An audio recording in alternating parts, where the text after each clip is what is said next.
Hello, hello, hello, everyone. This is another episode, number 140 of the Love Your Liver live stream. It's kind of funny today. I noticed some numbers. Not that I'm like crazy into the whole numerology thing, but we are at episode 140 and we just passed 7,000 subscribers.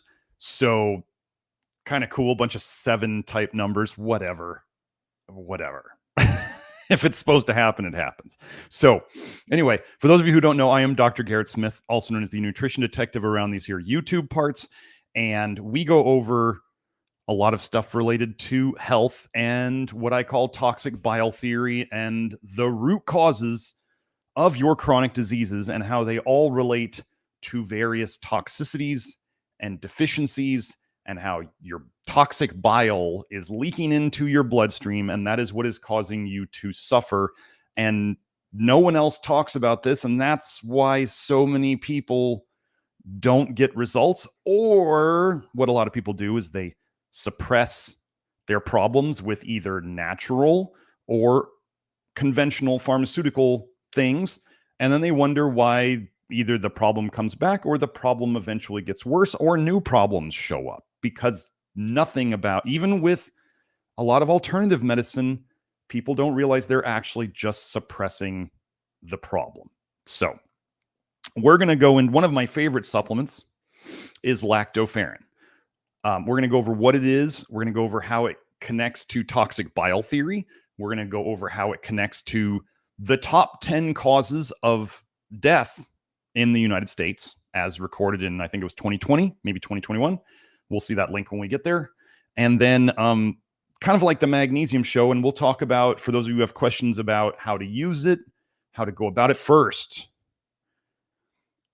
If you decide, let's say you're hearing me talk about it and you're going, oh, I got to get some of this stuff. Well, first of all, we did sell out of it for a while because it is one of our most popular products, probably second to the magnesium lotion now, because we sold out of it for a while. And there is even some lactoferrin in the magnesium lotion. I put a little bit of it in there because it is magical stuff. You can look up lactoferrin in topical or transdermal approaches, and it helps with skin things. So it helps with everything we talk about here.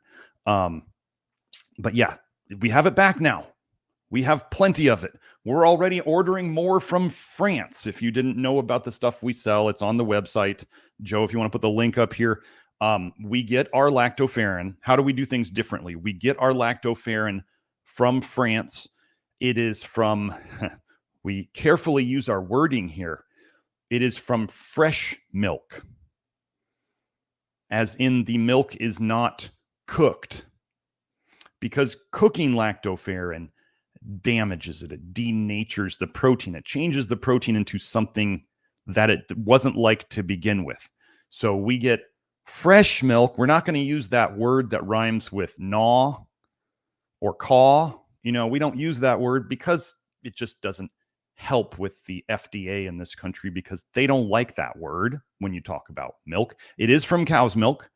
And it is spray dried, not heat dried, and it's not a byproduct of whey from cheese making. Most places are using byproducts of whey from cheese making. And so there's even more processing in it. So they process it as cheese, and then they take the whey off. They process that to get the lactoferrin out of it, and then they heat dry it. We don't do any of these things. And what we have heard over the years that I've been using this, and people have tried different brands to, you know, see if they can get it less expensively and all that stuff. Other brands tend to be about 30% to 50% as potent as ours. It just doesn't, it works. It just doesn't work as well. So I'm going to be honest with you.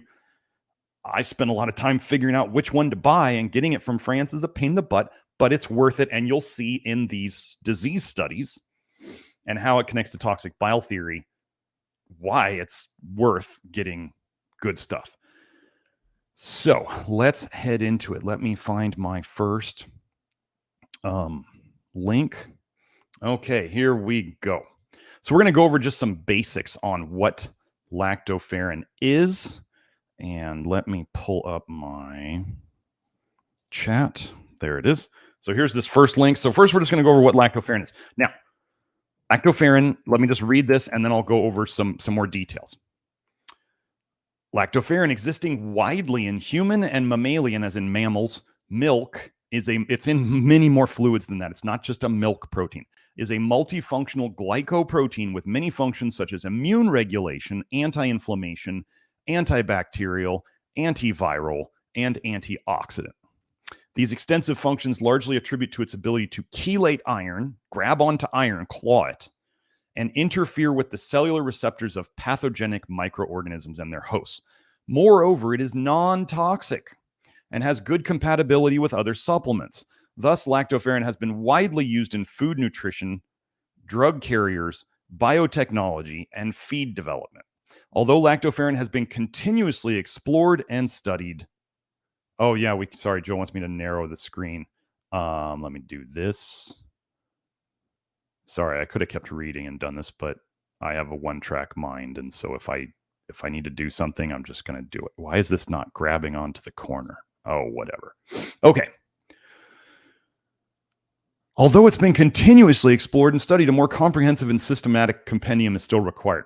So first, lactoferrin is in every single, this changed the sharing. Lactoferrin is in every single fluid of your body.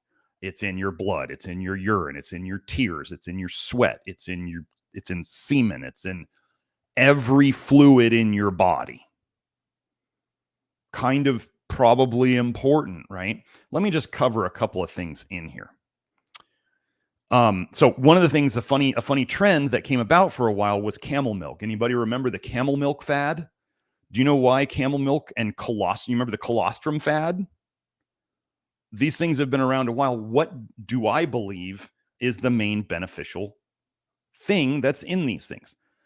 Well, colostrum has the highest concentration of lactoferrin of all milk. What's the issue with colostrum? Well, for those of you who have ever bought like raw colostrum, which I have from a dairy co-op that I was involved in way back in naturopathic medical school, it's yellow. It is usually yellow. If you freeze it, it's super yellow. Gosh, what might we here in the toxic bile theory world think is probably high in colostrum if it's yellow milk? Probably vitamin A. So if it's really high in vitamin A, but it's also high in lactoferrin, I want you to see that people felt the studies on colostrum looked good, and people often improved certain things on colostrum. If you're like me, I took colostrum. I didn't notice a dang thing. But you have to think about it. They're even with the lactoferrin in there and the vitamin A, people were still making improvements. So lactoferrin must be pretty potent, right? Dairy cow lactoferrin, not just dairy, because dairy just means animal milk, right? Cow lactoferrin is about, from what I've read, 60% similar to human lactoferrin. In terms of molecular structure, it's about 60% similar. Now, when we talk about camel milk is 90% similar to human milk. Camel lactoferrin is 90% similar to human lactoferrin. And camels put a ton of lactoferrin into their milk. I think they put even more than cows do. So why might there have been a camel milk fad? Because of the lactoferrin in it. Hopefully this makes sense. These are the two things that those would share. So you're supplementing your own lactoferrin production. And we'll get to see in a paper later where they showed that lactoferrin, like a lack of lactoferrin in babies, resulted in like depression in mice babies, resulted in depressive behaviors later in their life. This is a really important molecule. So let me go over this. So I'm not worried about, so you guys know about me and viruses and the whole antioxidant theory. First of all, viruses are markers of toxicity, nothing more. So if we read in here about antipathogens, some guy was like on Twitter was like, well, you didn't dispute you put a quote about lactoferrin that said it was antiviral and I don't believe in viruses. And I was like, dude, I'm quoting the science about it. It doesn't mean, here's something you guys should try to do. Just because something's out there that doesn't quite agree with everything you think doesn't mean you have to throw away the entire. You don't have to throw the baby out with the bathwater. There can be good things, and maybe you don't agree with them on everything. There's people watching this right now who are like, I don't agree with Dr. Smith on this, but maybe he's mostly right. Okay, cool. Fine. You'll probably find I'm right later, but that's another thing. So if you see antioxidant, and I'm like, well, antioxidants tend to slow down your detox system, and they're saying, well, lactoferrin's an antioxidant, selenium's an antioxidant. I don't care. As you'll see later, I'll show research showing that lactoferrin speeds up the ALDH system, the aldehyde dehydrogenase system, which is an oxidative process that helps you detox aldehydes. So anyway, science is trying to explain this in their created narratives. That's what they do. They have their frameworks. They try to fit it into it. I have to find research that exists in their world. So just because it says something here that you might be like, well, Dr. Smith says that's not what we do. I've got to find the research, folks. Okay. So does it chelate iron? Yes. Do we talk about iron overload a lot here? Yes. Do we talk about, is there a whole episode of ferritin on a live stream here? Yes. Go watch that one. Learn about iron. Actually, while we're here, I didn't mention this. So there's the ferritin live stream, which you want to read and or watch. And then there's also the live streams number 53 and number 71, which are the basics of toxic bile theory. You want to watch those so you understand exactly what we're talking about. Once you understand toxic bile theory and you start to see what I'm about to go over in terms of lactoferrin, it will all make more sense. And for those of you who don't know, whenever I do a topic, we're going to be here a while. I don't think for those of you who are rooting for a 5-hour live stream, I don't think that's going to happen, but this is going to be a long one. So this stuff, lactoferrin, has been widely used in food nutrition. Do you guys hear about lactoferrin out there? Like, it's hard. I don't hear about it much. I don't even remember how I heard about it in the first place. I don't remember if it was somebody like in the vitamin A detox program or the Love Your Liver program as it is now, or it used to be the vitamin A and glyphosate detox program way back. Some of you remember that. I don't remember who told me about it. But as I learned about it, I was like, this stuff fits with everything we're doing. But I mean, feed development, yeah, you'll see. Gosh, when you learn about this stuff, you'll wonder why it's not everywhere. And then you might think, well, they're trying to not do nice things to people. So now we understand why the research looks amazing and the research calls it a miracle molecule, and yet nobody hears about it. Weird. It's almost like they don't want us to know about it. And here I am going against all the mainstream stuff, mainstream conventional and mainstream alternative, and I'm saying lactoferrin's amazing. You should see all this research. So, and it's been continuously explored and studied. Oh, but more is needed. Okay, well, let's just go. Let's go. So now we're going to go over how lactoferrin fits into toxic bile theory. I'm going to give you the super basic background of toxic bile theory. What is toxic bile theory? Your liver detoxes you. Your liver is a filter by definition. Anybody who says the liver is not a filter doesn't understand what a filter is. A filter takes something out of another thing. The liver is a sewage processing plant or a biotransformation plant. It turns certain compounds into other compounds. Okay. And your liver is a storage depot, a storage unit for toxins that it cannot process quick enough to get rid of them. This is what the liver does. Anyone who says the liver doesn't do these things doesn't know anything about the liver, and they're probably telling you to do toxic things to help your liver detox. Okay. The most important thing you can do to help your liver to detox is to stop putting toxins in your cake hole. That's the most important thing. It's not about trying to take herbs to speed up your liver. What are they doing to your liver? You ever, you think about spurring a horse? You ever think spurring a horse the horse is like, I'm tired. And you're like, no, go faster. We're going to keep spurring you. And then what happens to the horse eventually, if you spur it too long, it dies. So what do you think taking herbs for your liver does? If they're making your liver run faster. Think about that. Okay. So your liver The way your liver gets rid of the toxins that it has stored and processed and filtered out of your blood is it puts it into bile. Therefore, by definition, your bile is the most toxic fluid in your body. By definition, it's how your liver gets rid of the sewage that has been processed. It dumps this into your bile ducts, which we'll talk about, and then that goes into your intestine, and then you want to poop it out. Long story short, your bile is so toxic that it eats holes in your liver cells, it eats holes in the bile ducts, it eats holes in your intestines, and if it goes the wrong way into your stomach, it eats holes in your stomach, and those are called ulcers. If it gets into your blood, which is what we're talking about, it goes to your kidneys, it starts ruining your kidneys. If your liver and your kidneys can't handle it, then it goes out of your skin and it causes damage to your skin on the way out. It eats away at your skin. This is eczema, this is psoriasis, dermatitis, it's all of it.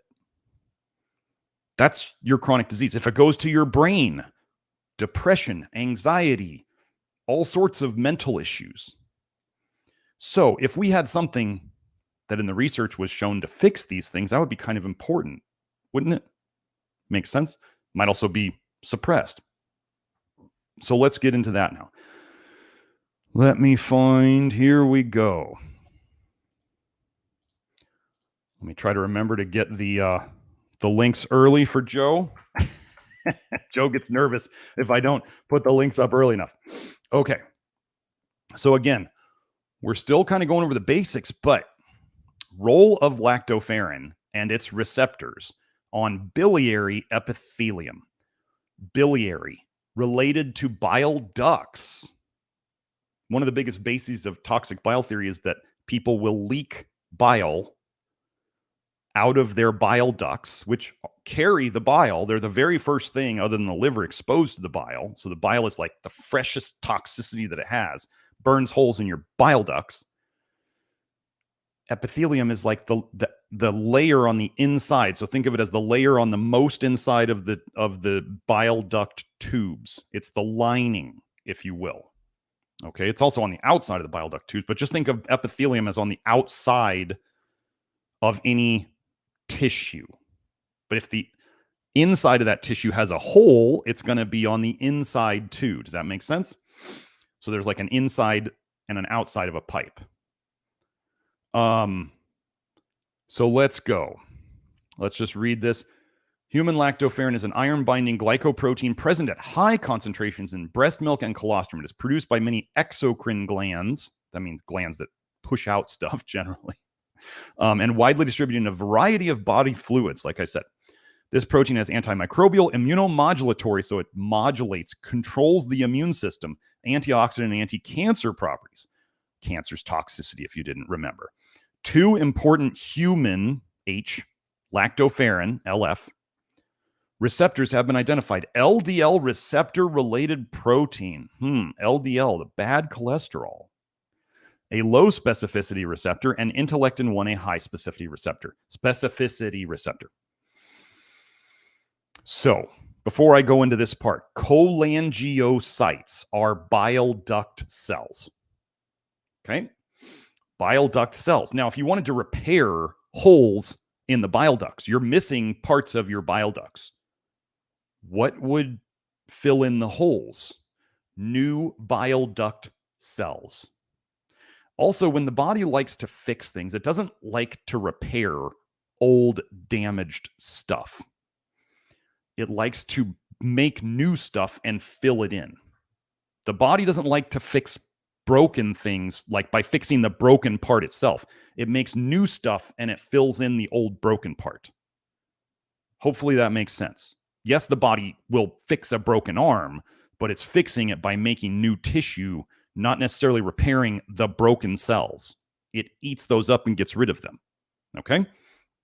So when you think about fixing holes in your bile ducts, let's go over this. Our results show that mouse and human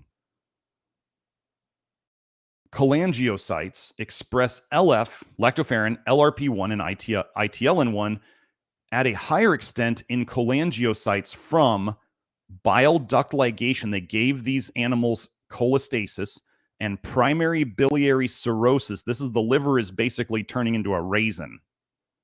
And the bile ducts are not good either. So what they're saying is healthy bile ducts from normal mice and human bile ducts cells, they make more lactoferrin than sick bile duct cells and sick liver cells. You see the vicious cycle?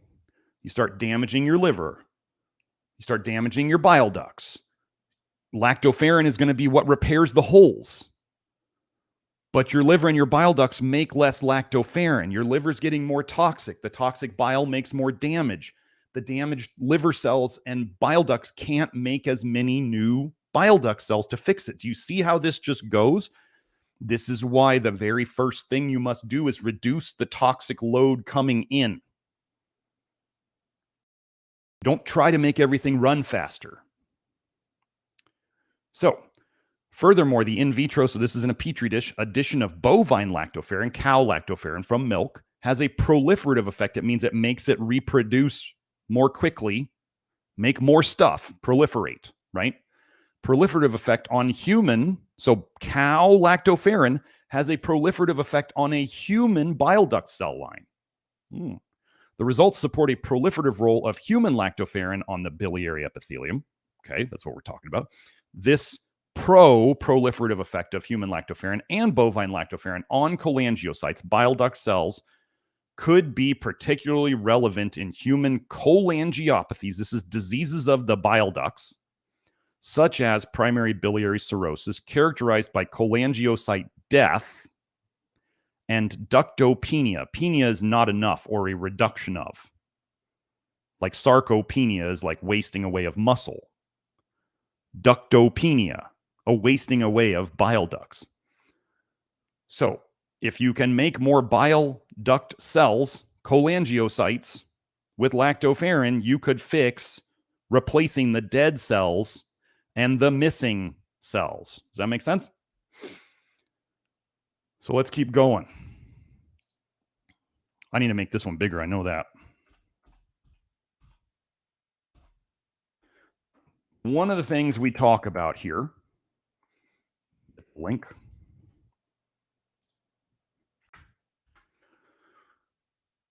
is bile. And many of the things we do as we make people less toxic and we get, so this is the balance. I'm going to try to make this simple so you guys can understand it. Those of you who are not in the Love Your Liver program and getting, corrected in your path by people who have been this way, done this before. Okay. Toxic bile is the cause of your health problems. Your bile was so toxic that it ate holes in the pathway for bile. Your health problems are caused by toxic bile leaking into your bloodstream and affecting everything it touches. And you are affected by your weak links, which could be from genetics. It could be from nutrition. It could be from the toxicity you were exposed to. Could be from previous, trauma to an area. Let's say blood flow is not good in an area and it gets stuck. It's kind of slow. There's all sorts of reasons why you could have, and then there's the bile acid recipe, and then there's how much you're actually leaking. So there's all sorts of things that can affect why you have a certain disease caused by toxic bile leaking, and somebody else has a totally what looks like unrelated disease, but they're both rooted in the same problem. So those of you who have not read, on the lactoferrin bottles we sell, there is a link to very detailed instructions on how to go up slowly in lactoferrin. This is very, very important that you go up slowly. Our stuff is really, really potent. Understand this. So the lactoferrin can help fix, I don't know why people don't catch this. And this is something I explain over and over. Lactoferrin can help to fix the leaky parts where you're leaking bile into your system. But the entire time you are dumping bile. So it's kind of like picking a scab, right? If you keep picking that scab, it doesn't heal. It doesn't have a chance.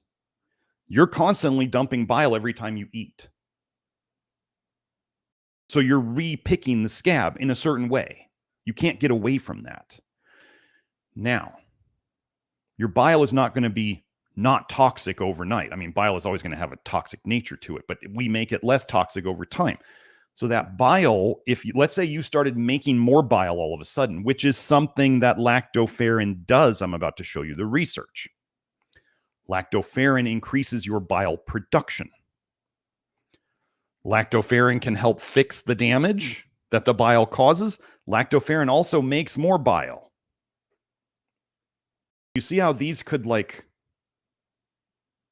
cause problems? It's like the toxic bile damages everything, and then it comes back up and it damages the liver, and then the liver slows down and you can't get the toxicity out, and then the toxic bile becomes even more toxic, and it's like this vicious cycle. So with lactoferrin, I'm going to just lay it out here. Some people start on lactoferrin and they are like, this is the best thing I've ever taken and I feel amazing, and I was able to go up in dose like super quick. And then let's say this is a guy and he tells his wife, oh, you got to get on this lactoferrin, and she takes the dose that he's taking and she is just wrecked for days.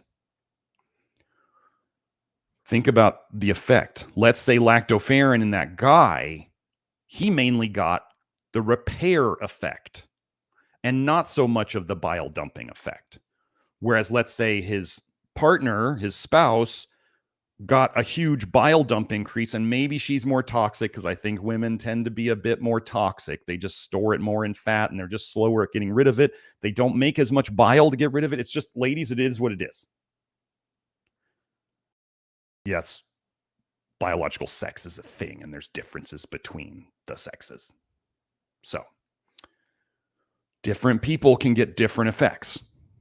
There are people out there who can't take more than 1/64th of a teaspoon or 1/32nd of a teaspoon, and they stay there for months and months and months. And then there was me who, because I was testing it before I was going to sell it, I was up to 2 pills, and I made myself kind of suffer with significant allergies, which was one of my toxic bile dumping symptoms for like 6 months, because I didn't know about what I call the lactoferrin cold or the lactoferrin creep. So let me go show you this study. Understand that, yes, lactoferrin can fix the damage. Yes, lactoferrin is going to increase your bile acid production. And you have to go by your body's feedback as to whether you should be on that dose or a lower dose, or whether you can go up.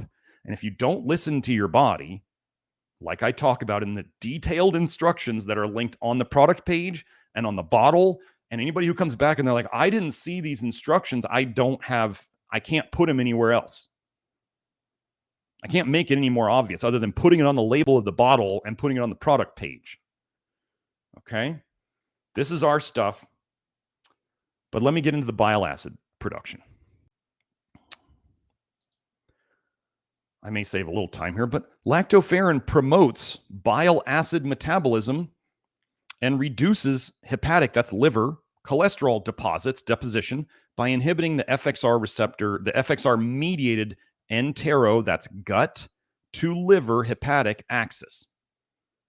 Lactoferrin controls the bile acid axis. Okay, let me go find this. Lactoferrin intervention significantly increased the serum high-density lipoprotein cholesterol level by 24.9%. HDL cholesterol, good cholesterol, went up by 25%. Wow. And decreased the liver, total cholesterol content by 26%. Gosh, do you think it was kicking that cholesterol out of the liver? Lactoferrin treatment pay attention. Lactoferrin treatment significantly increased the bile acid content per gram by 109.8%. The total amount of bile acid excretion by 153.5%. And conjugated bile acids by 87.6% in the feces, in the poop. Making more bile acid, pooping out more bile acid. But along the way, if you're still leaking bile, where do you think it's going? Where does the leaks go? They lead right into the blood. Okay. Furthermore, lactoferrin upregulated the expression of the hepatic liver sterol 12 alpha hydroxylase. This is a cytochrome gene. Oh, it upregulated a detox gene. We don't, this is what the body's supposed to do, which expresses important enzymes in the classical pathway of bile acid synthesis. That's how it makes more. And the bile acid-CoA amino acid N-acetyltransferase gene, which is responsible for the formation of conjugated bile acids, what attaches things like taurine and glycine to amino acids. To bile acids, to make bile salts. The FXR-mediated pathways in the entero-gut, hepatic liver, gut-to-liver axis, including FXR, fibroblast growth factor 15, and fibroblast growth factor receptor 4, were inhibited by lactoferrin. Conclusions. Lactoferrin ameliorated or made better hepatic liver cholesterol deposits deposition in mice fed with a high-fat and high-cholesterol diet containing cholate. So they even added a bile acid in terms of cholate to it. They fed them a high-fat diet, a high-cholesterol diet, and they added cholate to it. Lactoferrin elevated the conjugated bile acid level, inhibited the ileum FXR and FXR-mediated enterohepatic axis, and increased bile acid synthesis and excretion. Increased bile acid synthesis and excretion. Let me help you understand this. This is a marathon, not a sprint. You think you want to push this really hard, really fast, you're going to kick your own butt. Okay? The toxic bile is the root cause of and the solution to your problems.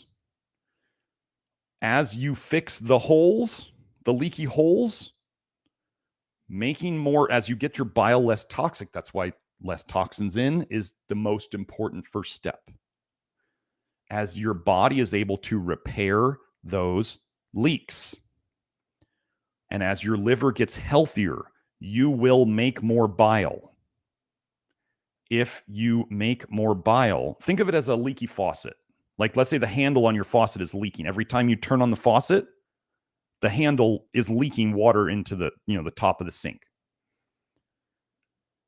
If you turn the faucet on higher, you leak more water. So think of that leaky faucet as the leaky bile going into your bloodstream. So if you turn up the bile production, if you turn up the faucet, you leak more bile into your bloodstream. So you don't want to do things too fast. This is where my saying of this is not a game really relates. If you want to kick your own ass, you can do that. You can do that all day long. It doesn't mean there's any problem with the program, because the program and me are always saying, slow down, don't kick your own ass. And then you get people who seem to miss that because they just want to get better and they're impatient. And they just don't want to listen to the slow down so you don't make yourself feel worse along the way. Doesn't mean there's any problem with lactoferrin. If you have a problem with lactoferrin in terms of starting it, and this is not a judgment against you, you're probably really toxic and your bile is probably really toxic and you probably have a lot of leaks. And so if you push the bile production too fast with lactoferrin, you feel worse. It's as simple as that. It's because of the leaks that are why you have health problems. So let me get back into the next one. Let me find this. Here we go. I'm going to try to start making these quicker.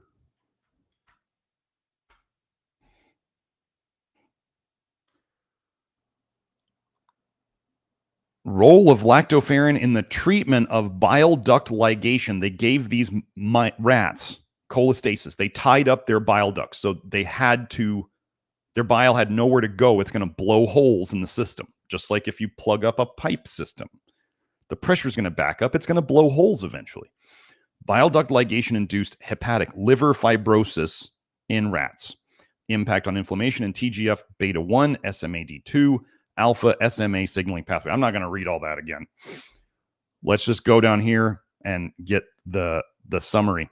Lactoferrin treatment ameliorated or made better these effects through its anti-inflammatory action, It significantly decreased tumor necrosis factor alpha and interleukin 1 beta by 166%. Antifibrotic effect on the liver effect by downregulation of this signaling pathway. Conclusion, lactoferrin shows promising results for the treatment of hepatic fibrosis via attenuating or lowering this pathway and through its properties. Okay, so that one's done. Now, one of the things I talk a lot about how, okay, so your liver makes toxic bile. The toxic bile goes into your gut.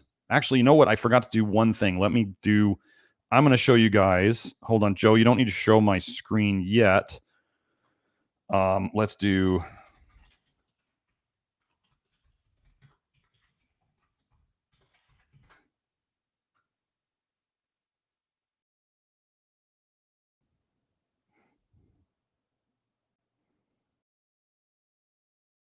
Yeah, let's do this one.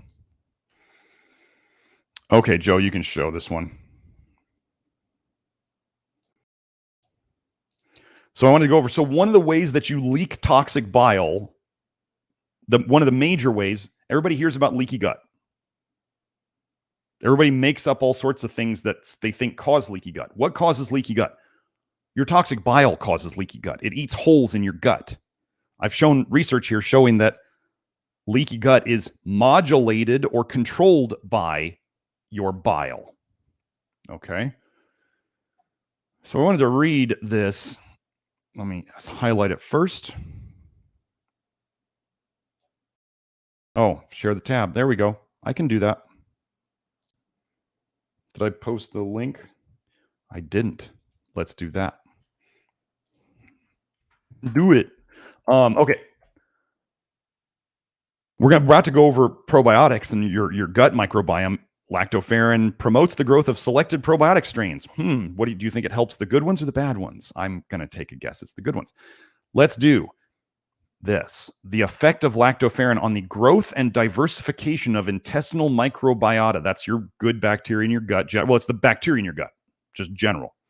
May have an impact on several issues. So they know that lactoferrin helps with the bacterial profile of your gut, including 1, strengthening the permeability of the epithelial cell monolayer. That would be fixing leaky gut. 2, favoring the microbial antagonism that discourages the colonization and proliferation of enteric pathogens. So it's favoring your good bacteria that would keep the bad bacteria down. Number 3, enhancing the growth and maturation of cell monolayer components and gut nerve fibers. Oh, you mean healing the gut more.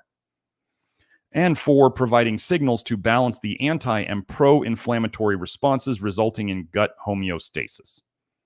Well, those are pretty good things, I would say. So, gosh, what if lactoferrin helps? So again, we said it helps heal the bile ducts, which would make sense that it also helps heal the gut. But what's causing the leaks? It's the toxic bile itself. So you have to go by your body's feedback, which is what those detailed instructions are all about, is how to listen to them and how to go up slow. Again, you decide to go and kick your own ass with lactoferrin, not my fault. I've warned you. Okay. So let's just run through. I may not even read all the, wait, wrong one. There we go. Let's go here. Okay. So I'm going to save some time on this. So let me give you the quick explanation. Oh, let me shrink this for Joe. There we go. Toxic bile comes out of your liver. It goes into your intestines. This is one of the major things that your bacteria, your intestinal bacteria, feed on and either are suppressed by or thrive on. This is the main determinant of your gut bacteria. If you have really toxic bile, you're going to support most likely bad bacteria that love toxic bile. If you have less toxic bile, you're going to support better bacteria that are also called they're basically less bile tolerant. They don't do well with really toxic bile around and a lot of bile.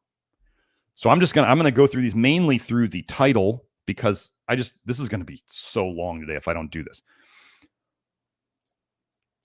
Lactoferrin modulates gut microbiota.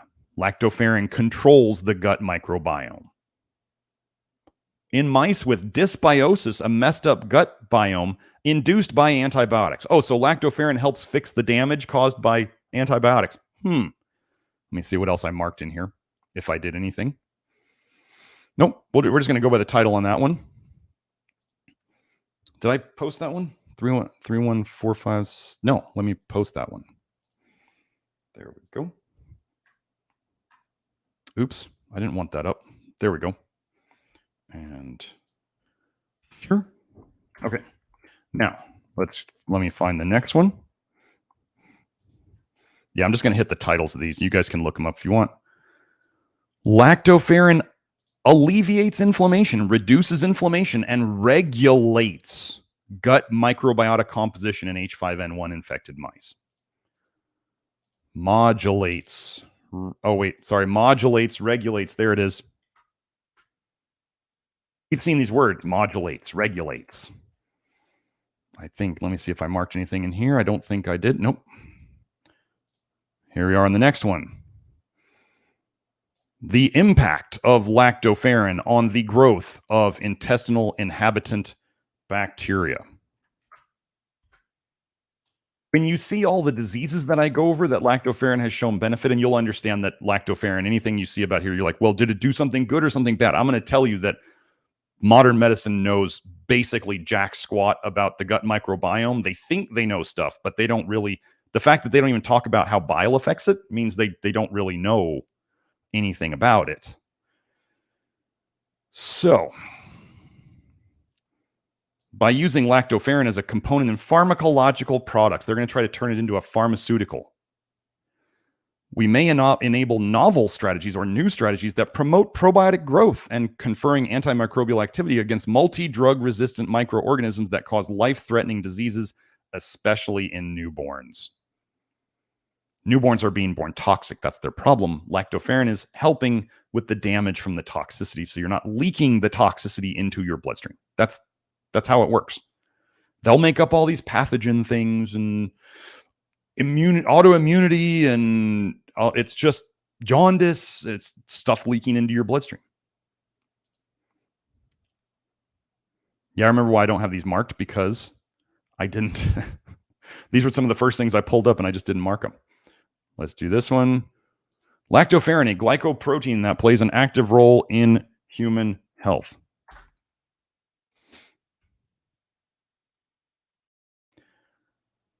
Let's see. I think we already went over this one. Yeah, we already went over that one. So let's go to this next one.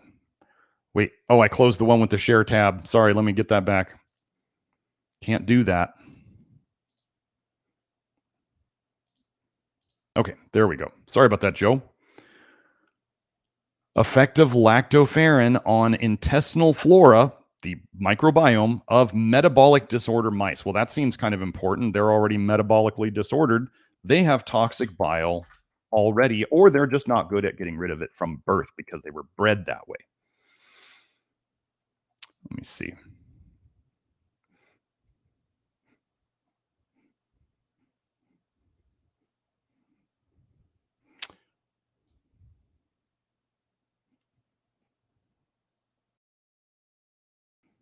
I'm not going to go over all that. Okay. Lactoferrin treatment significantly reduced the levels of visceral adipose ratio. That's the hard fat. That's what you don't want. Lactoferrin treatment significantly reduced the levels of visceral adipose ratio. That's the visceral fat, blood glucose, triglycerides, total cholesterol, and low-density lipoprotein cholesterol, the bad cholesterol, in high-fat diet mice. Don't eat high fat. It's not good for your liver. They show this over and over in animal studies. There's not that much fat in a natural diet. You're not supposed to be pouring oils on your food and eating giant chunks of butter. No one said humans are ever designed for that. A fatty ribeye, like, that's intramuscular fat. Do you understand how obese that cow is to have fat inside the muscle? Anyway, it can be seen that drinking water with 2% lactoferrin had a significant impact on metabolic disorders. Well, we're going to go over diabetes as one of the leading causes of death in the US. This was all diabetic stuff right here. They talk about the bacteria that went up and down. In conclusion, lactoferrin regulates metabolic disorders by regulating intestinal flora. Why have you never heard of this molecule?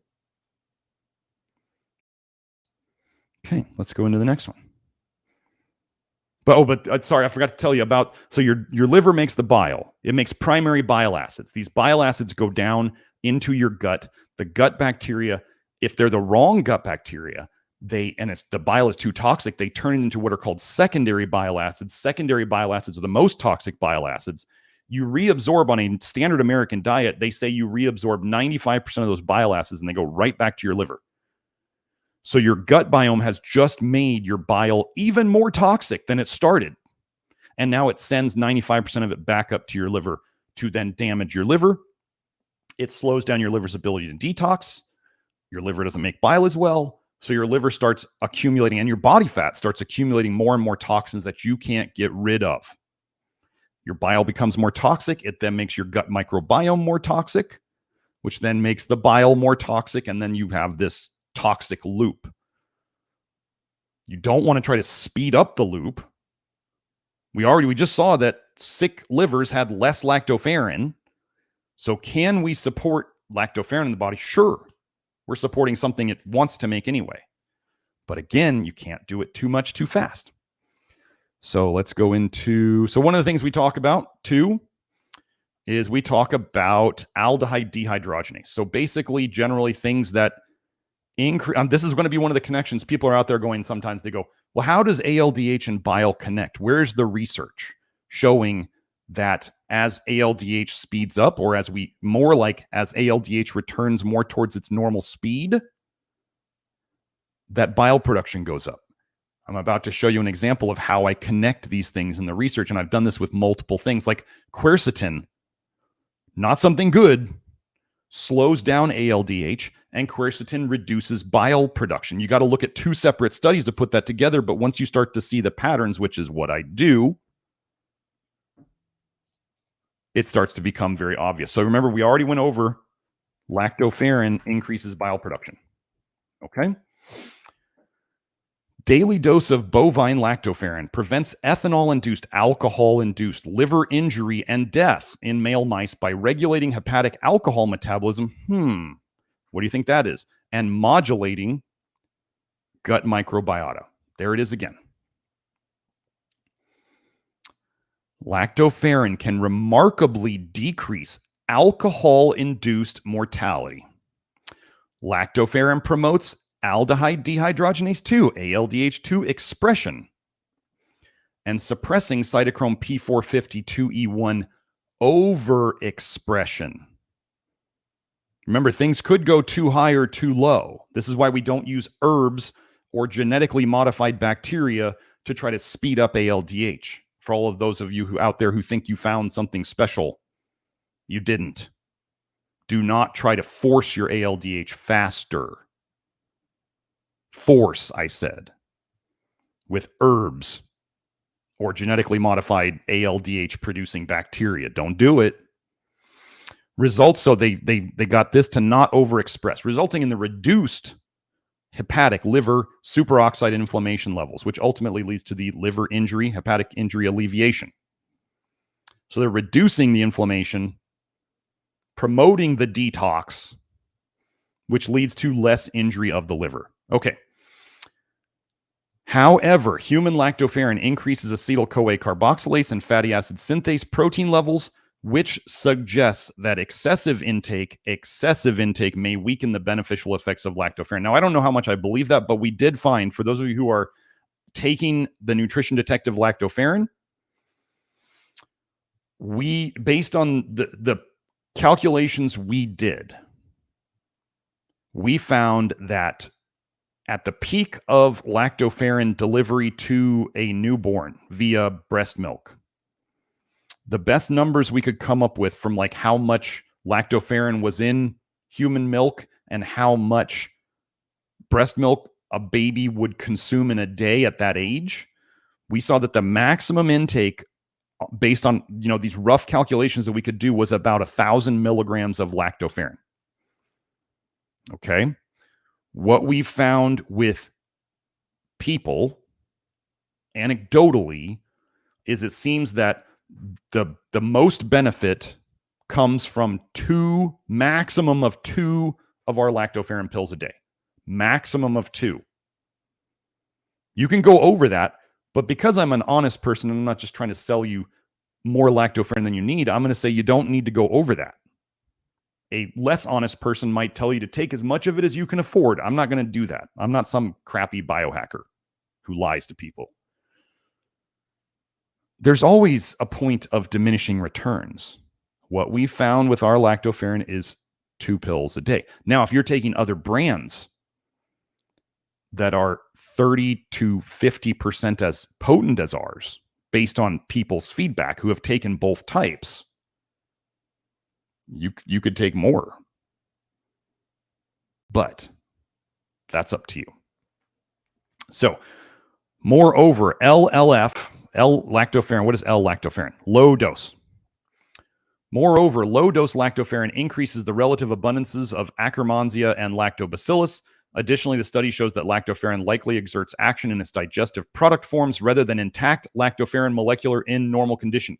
Okay, so people get into this, but what about liposomal lactoferrin, or what about enteric-coated lactoferrin?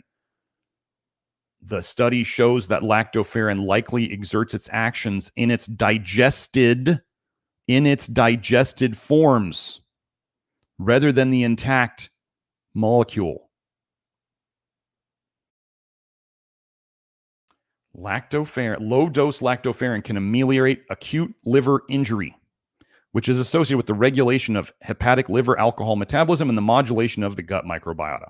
However, excessive lactoferrin intake may result in a diminished benefit. So don't take too much. I just told you what that was in our lactoferrin. Okay? What else does it do to alcohol metabolism? And alcohol being ethanol being related to, I don't know, something like retinol, another alcohol that we store in our liver. Lactoferrin prevents chronic. So they just went over acute liver injury from alcohol, but it also prevents chronic alcoholic injury by regulating redox balance and lipid metabolism in female C57BL/6J mice. Say all that like 5 times fast. So chronic alcoholic liver injury, they abbreviate with ALI. Meanwhile, 0.4% and 4% of the casein, which contains vitamin A in animal studies, in the AIN93G diet were replaced by AIN93G. Hold on, I need to write this down. If any of you out there are into animal research, or used to be, what I want to know, you want to post, actually, if you could post in the comments afterwards, because I do see the comments afterwards. I don't see all the live chats. You guys post like 500 chats. I don't have time to go through all the live chats. I'm sorry. These are hours long anyway. But if you know what the biggest brands of what they call vitamin-free, mouse and rat feeds, research feeds, I want to know what they are. Yeah. I want to know what the biggest brands of mice feed and rat feed, the ones that they call vitamin free, which means they're trying to say it's vitamin A free. Probably not. But anyway, we'll go over that. So they replaced some of the vitamin A casein with lactoferrin. And I guess this is low dose lactoferrin and high dose lactoferrin. Or is it human? Let me just make sure. Yeah, high dose, low dose, and high dose. There it is. High dose lactoferrin significantly reduced hepatic liver triglyceride content. That would be fatty liver. And improved pathological morphology. So the liver cells looked better under a microscope. They were already sick. And they looked better. High-dose lactoferrin could inhibit cytochrome P450 2E1 overexpression. They talked about that last time. and promote alcohol dehydrogenase 1 expression. So now we've got it's promoting alcohol dehydrogenase. Retinol goes through alcohol dehydrogenase. It turns into retinaldehyde, which I actually think is possibly one of the most damaging forms. Then I'll explain that in 1 second for those of you who this is a relatively new concept. But so retinaldehyde then goes through aldehyde dehydrogenase to then become retinoic acid. Well, people then go, well, but retinoic acid is probably the worst one. Well, I'm just not sure about that, because one of the things that retinoic acid does, and probably it's kind of sticks after, let's say somebody takes Accutane, they take a form of retinoic acid, they take Retin-A, they take a form of retinoic acid. I've shown the research here before that retinoic acid inhibits ALDH. Retinoic acid inhibits ALDH. Your body will slow down ALDH to protect itself against retinoic acid, but then you build up retinaldehyde. And we go over here over and over about how ALDH is so important. It is possible that retinaldehyde buildup, the one form of vitamin A that the research hardly ever talks about, is the most damaging one. Just a thought. So, high-dose lactoferrin activated protein kinase B and AMP activated protein. Let's just go through this. Yeah, it benefited all sorts of stuff. But here they say it had no obvious beneficial effects on gut microbiota. Did I get this one, Joe? Did I not do this one? Let me see.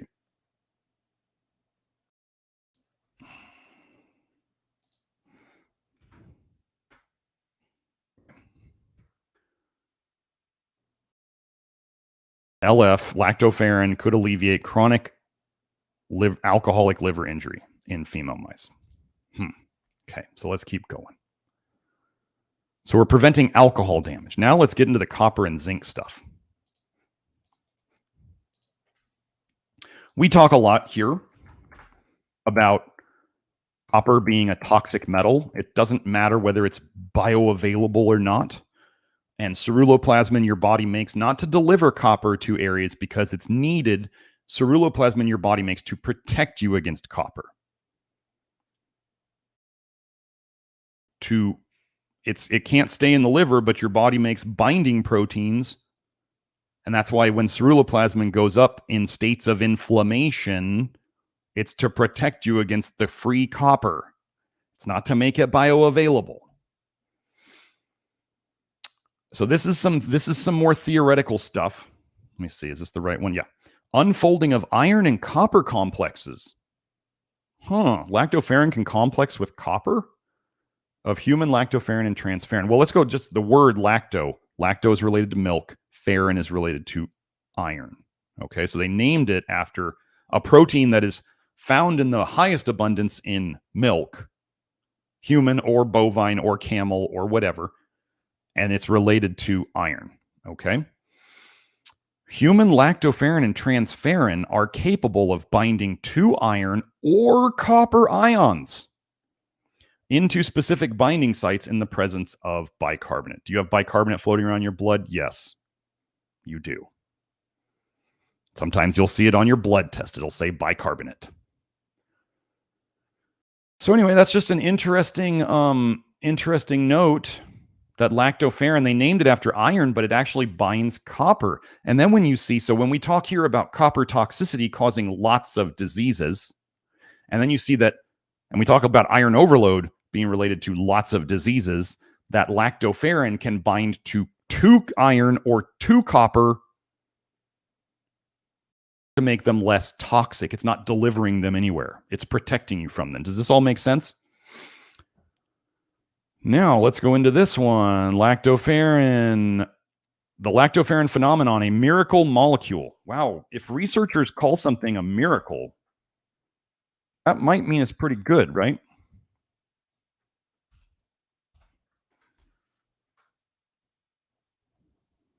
Did I mark this one? Let me see. Let me go check.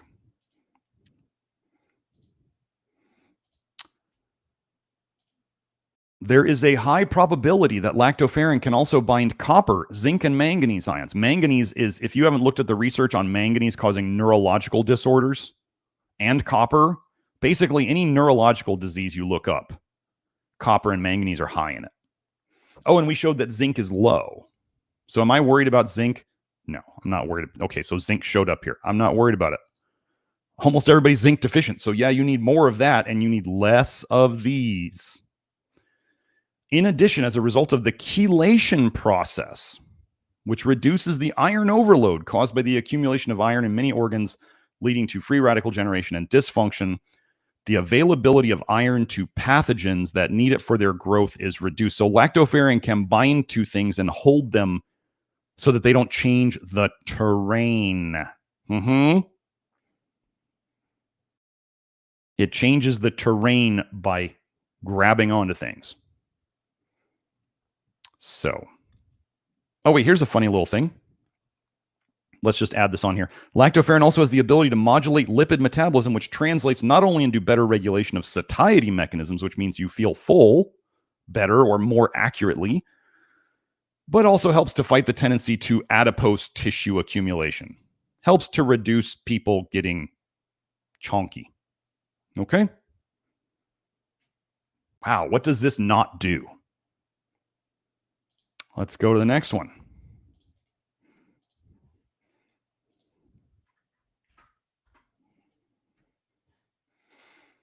So I don't care about vitamin E in here. We do not take vitamin E. Let me explain what vitamin E does in this in a second. But I don't take vitamin E.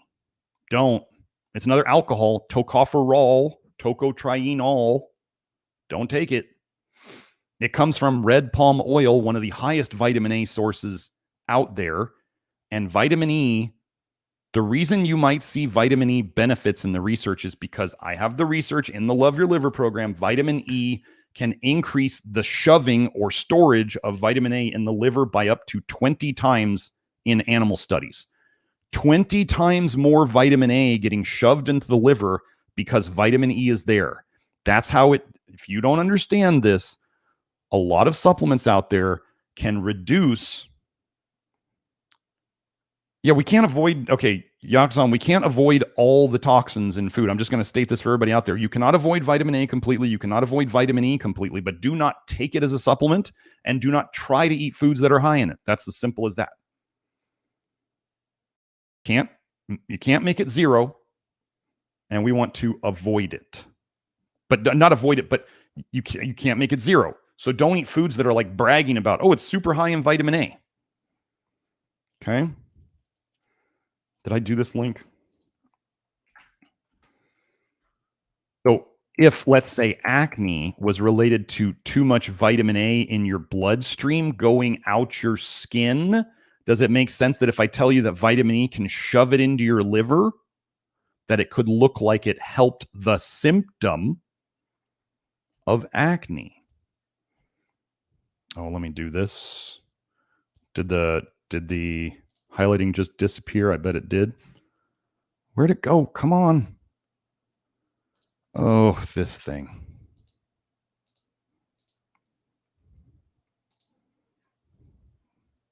Okay, well, anyway, it took away my highlighting. A randomized, double-blind, placebo-controlled trial to determine the efficacy and safety of lactoferrin with vitamin E and zinc. We like zinc. We like lactoferrin. Vitamin E is not helping the process. As an oral therapy for mild to moderate acne vulgaris. And a lot of people, honest, humans are vain. We are created to be vain people and to judge what we look at as the health of other people based on their appearance. So it's okay to be concerned with your appearance. This is a human thing. So again, lactoferrin, an iron-binding milk-derived protein that has shown antibacterial and anti-inflammatory effects in vitro, so in cell studies and in live people and animals. They gave a capsule with lactoferrin and zinc. That's what we're interested in. But yes, vitamin E was in there.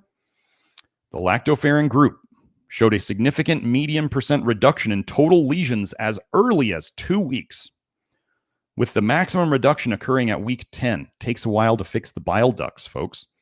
Compared to the placebo group, maximum reduction in comedones, that's zits basically, and inflammatory lesions was also seen at week 10 compared to placebo. Sebum scores were improved by week 12. Isn't that what Accutane tries to fix? You're making too much sebum, and so Accutane just destroys your oil glands. That's what it does. It doesn't mean, so think of that oil. Think of when they talk about destroying sebum glands, your body was trying to get rid of, wait, they're saying it's oily stuff coming out of your skin. Gosh, if you had too much of a fat soluble toxin like vitamin A, how would your body best excrete it? Oh, in oily, greasy stuff. And if it gets caught in your skin on its way out, you get bumps. Your body locks it in there. And then you can pop it out, right? If you do that. I'm not suggesting that. I'm just saying, does this all make sense? Hold on, let me get in here.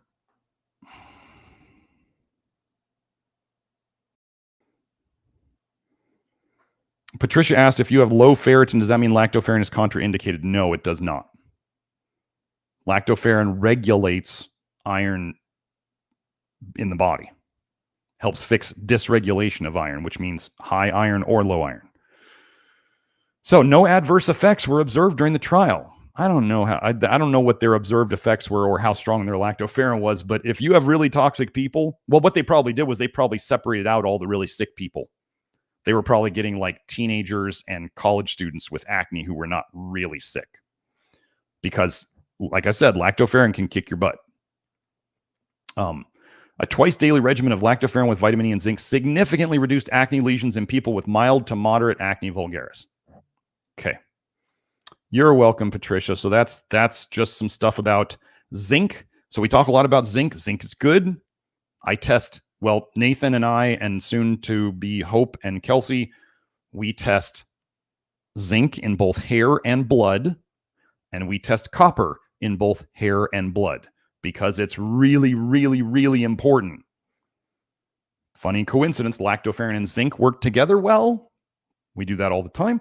And lactoferrin binds to copper and manganese and iron, things that we are often trying to reduce. And vitamin A increases your iron absorption and storage in the liver. So anybody out there who's like, I don't know, doing protocols to try to fix their supposed iron overload, and they're taking lots of natural vitamin A in the form of liver and cod liver oil and vegetables, they are storing more iron in their liver from all of that vitamin A. And that's why they obsess over reducing their iron stores, because they're causing it themselves. It's pretty sad that they ignore that part of the research. But there's only so much I can do. So let's go here. Actually, you know what? I want to show one thing that... Wait. Okay. Let me save this. Hold on. I got to get this image here.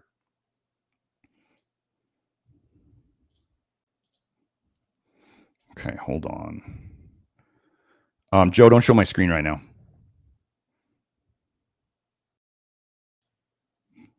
Go into here. Okay. Joe, can you see that image I just pulled up?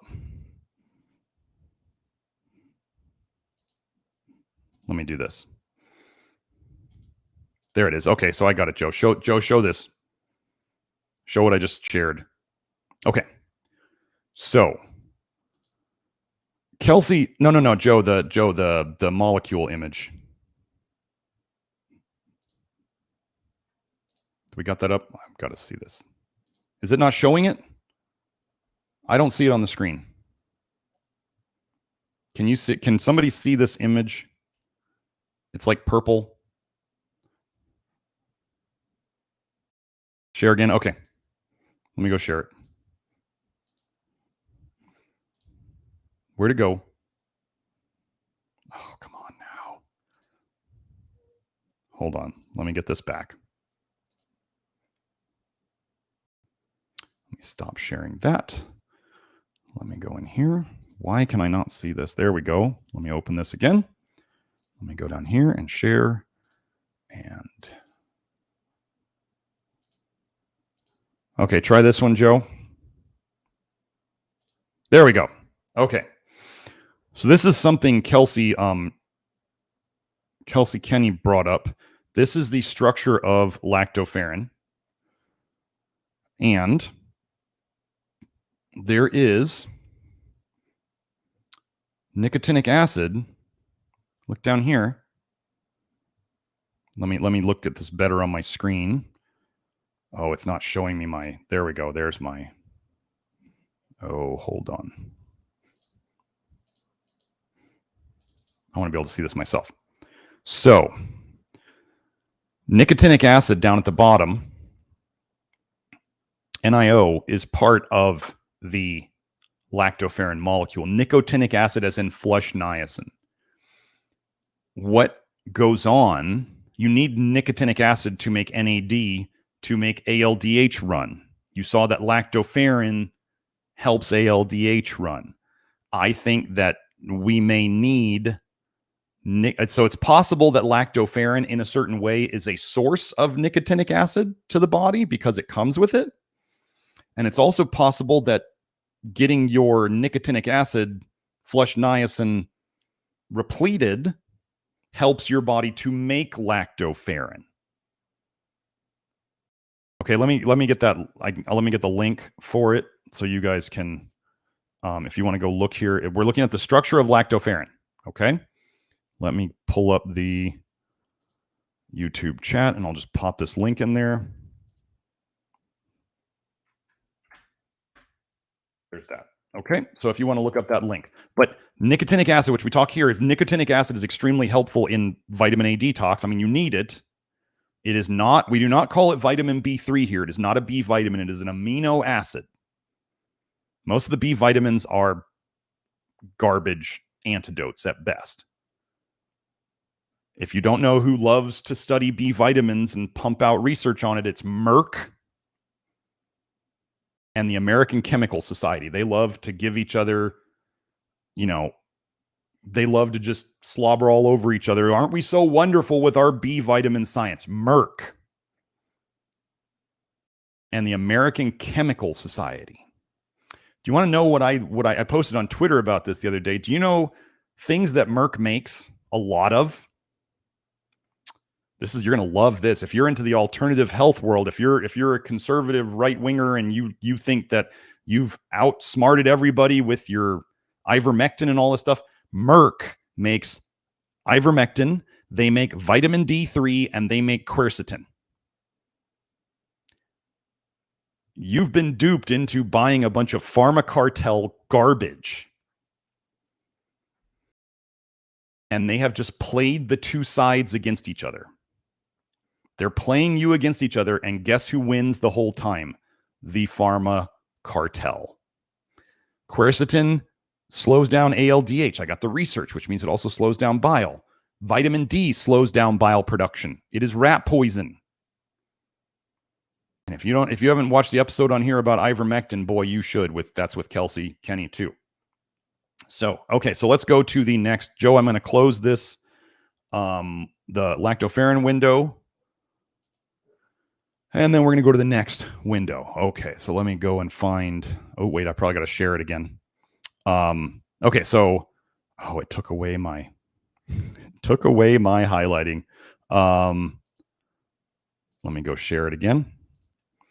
Screen, tab, where is it?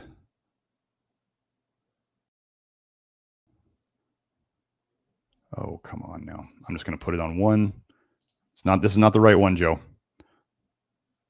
Sometimes I can't find the deaths. Leading causes for 2020. Okay, we're going to share this. Okay, here we are.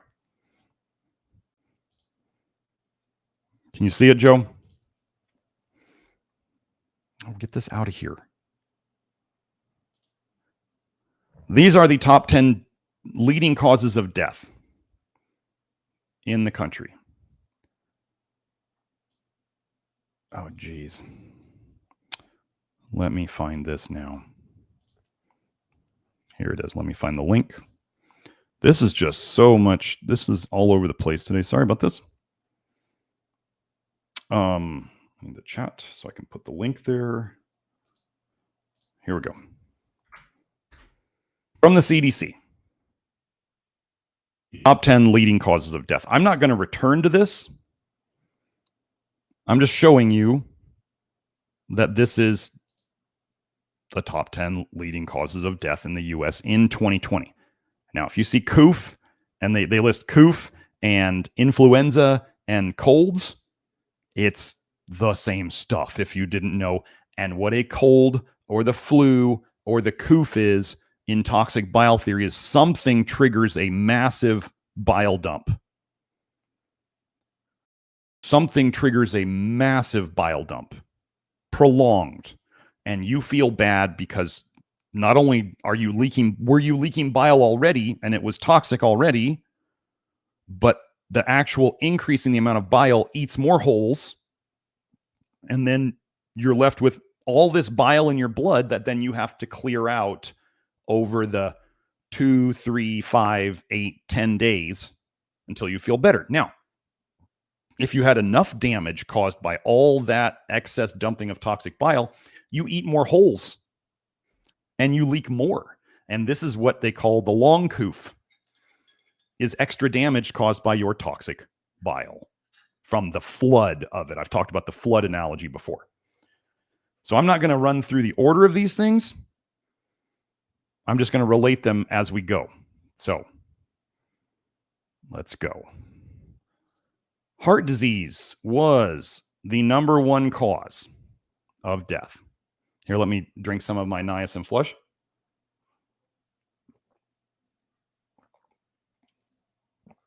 So what do we have here? What does lactoferrin do in terms of fixing the damage caused by a heart attack? Myocardial infarction is a heart attack. Lactoferrin attenuates or reduces cardiac fibrosis. Oh, I need the link. Sorry, Joe.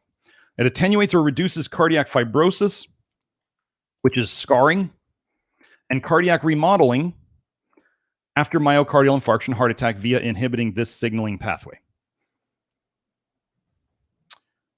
Our study established that the cardiac protective role of lactoferrin in attenuating or reducing cardiac remodeling and improving cardiac function by inhibiting the activation of myofibroblasts through suppressing this signaling pathway post-myocardial infarction.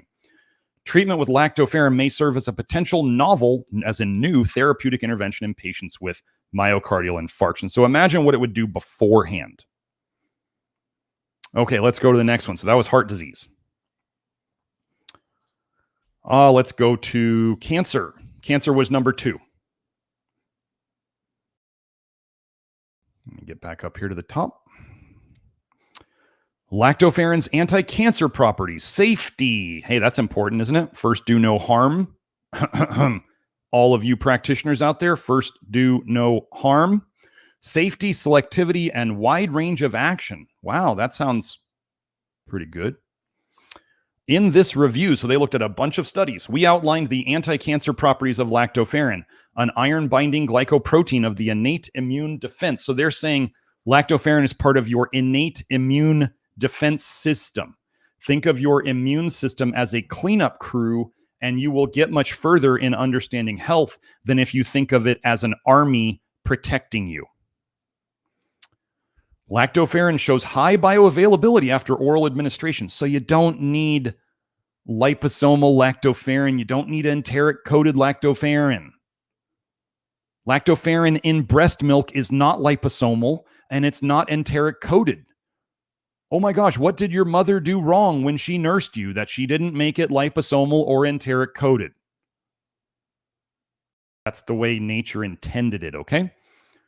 So lactoferrin shows high bioavailability after oral administration, high selectivity towards cancer cells. Wow, selective as opposed to like chemo and radiation that just destroy everything they touch. That's cool. And a wide range of molecular targets controlling tumor proliferation, survival, migration, invasion, and metastasization. Of note, lactoferrin is able to promote or inhibit cell proliferation and migration depending on whether it acts upon normal or cancerous cells. It's selective, respectively. Importantly, lactoferrin administration is highly tolerated and does not present significant adverse effects. Moreover, lactoferrin can prevent development or inhibit cancer growth by boosting adaptive immune response. That's your cleanup crew. If you make your cleanup crew work better, you stop depositing cancer storage units all over your body. You stop making new cancer deposits places, and you inhibit new ones because there's not as much toxicity and stuff leaking into your bloodstream. Finally, lactoferrin was recently found to be an ideal carrier for chemotherapeutics, even for the treatment of brain tumors, due to its ability to cross the blood-brain barrier, thus globally appearing as a promising tool for cancer prevention and treatment, especially in combination therapies. Well, I'm going to tell you, don't take chemo. Okay? Chemo's bad. Okay? So let's go to the next one. You can see I can feel my face getting a little pinkish. Feel a little tingles in my face from the niacin flush. It's okay. There's no need to be scared. Oh, the last link. Did I not give that link, Joe? Here we go. Copy and there we go. Okay. So let's go here. Anti-cancer effects of lactoferrin, underlying mechanisms and future trends in cancer therapy. Those of you who have visited oncologists, those butchers, probably never heard about lactoferrin. When was this paper? 2014. Lactoferrin has been widely studied over the last 70 years, and its role in diverse biological functions is now well known and generally accepted by the scientific community. Why haven't you heard of it? Usually, alterations of the lactoferrin gene in cells are associated with an increased incidence of cancer. Wait, so if you don't, remember liver cells that were damaged and bile duct cells that were damaged made less lactoferrin because the toxic bile damaged them? Cancer is toxicity storage. How does toxicity get into your blood to go all around your body? Leaks in the bile system. Are you following? So what would lactoferrin from the outside potentially help with? Fixing the damage. Because your body is hardly doing it well. Okay. Several studies suggest that exogenous, that means from outside the body, taking something from outside, exogenous treatment with lactoferrin and its derivatives, things that are derived from it, can efficiently inhibit the growth of tumors and reduce susceptibility to cancer. None of these studies, however, reported a consistent outcome with regard to the mechanisms underlying the anti-cancer effects of lactoferrin. Let me go over this. I'm going to hit on the mechanism idea. Mechanisms are trash. I have gotten so far in all of this because I only care about, if you don't know what the black box is an idea. We're not talking about like esoteric occult things. We're talking about just an idea of a black box that you don't know what goes on inside of it. Think of that as your body. I mean, think about this. If conventional medical science knew anything about the human body, don't you think they would have fixed more things? Like, they can basically, hopefully, save you from dying. But if you have a chronic disease, they make it worse. They don't know jack about the human body. And who studies mechanisms the most? Conventional medicine. They study mechanisms to hide the toxicity effect.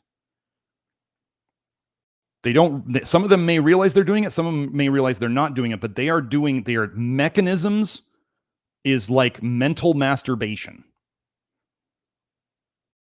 I have gotten this far by almost not caring about mechanisms and only caring about output. Like, oh, lactoferrin looks good for cancer. Lactoferrin looks good for heart disease. Lactoferrin looks good for all the other causes of death in the US. Wow. Do I care about the mechanisms? No, but why will modern oncology not use it? We don't understand the mechanisms. It's complete garbage. They should be embarrassed. This is cheap. It's non-toxic. It's well tolerated. It's in our own bodies. What? Oh, and then they'll do genetically modified human lactoferrin, bioengineered, and they'll study it. They're going to find every single way to screw it up. Lactoferrin cell toxicity, lactoferrin cytotoxicity against several cancers is reported to occur in distinct ways under different conditions, namely by cell membrane disruption, apoptosis induction, cell cycle arrest, and cell immunoreaction. So they can't even figure out what the mechanism is. because it's toxicity that it's fixing and damage to the tissues. They don't care about that. They want it to be like, how can we make this fit into our drug framework? They don't care about you or your family members.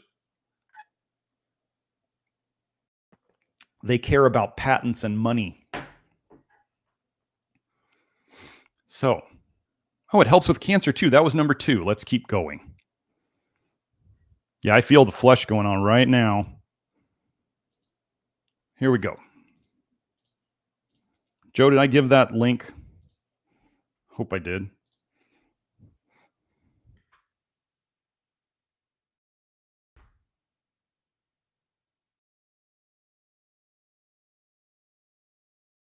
Okay.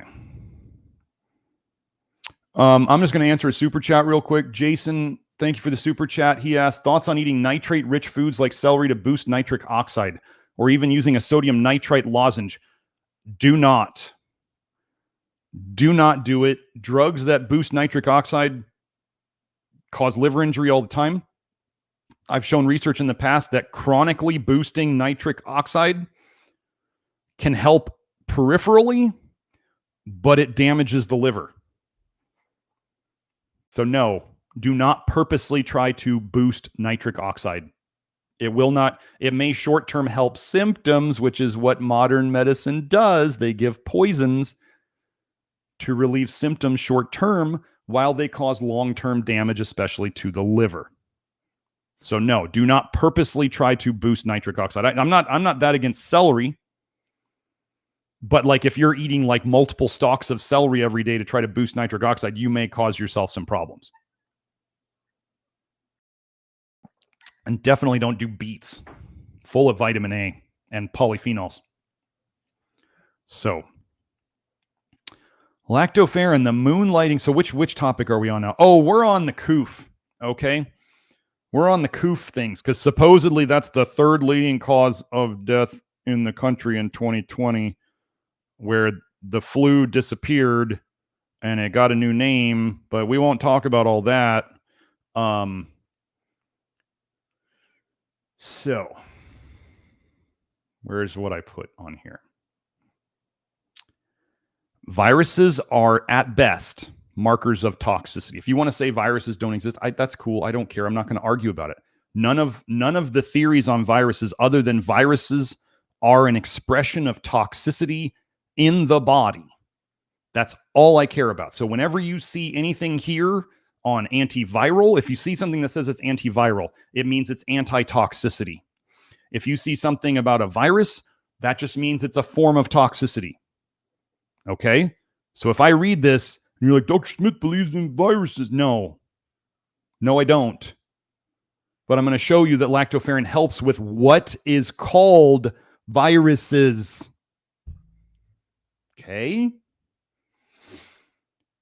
The antiviral activity of lactoferrin has been widely recognized. And the recent spread of SARS-CoV-2, aka the COOF, the causative agent of coronavirus disease, has renewed the interest in this glycoprotein in this field. Several in vitro and clinical studies have pointed out the possible employment of lactoferrin, especially the bovine form, as an adjuvant or add-on of standard of care therapy for COVID-19 patients. How much did you hear about lactoferrin during that whole debacle? Probably not, right? No, so let's keep going. Did I post that link? No, let me do that link.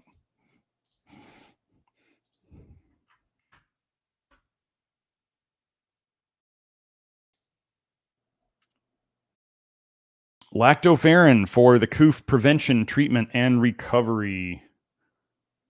Yeah, I did this one. Okay.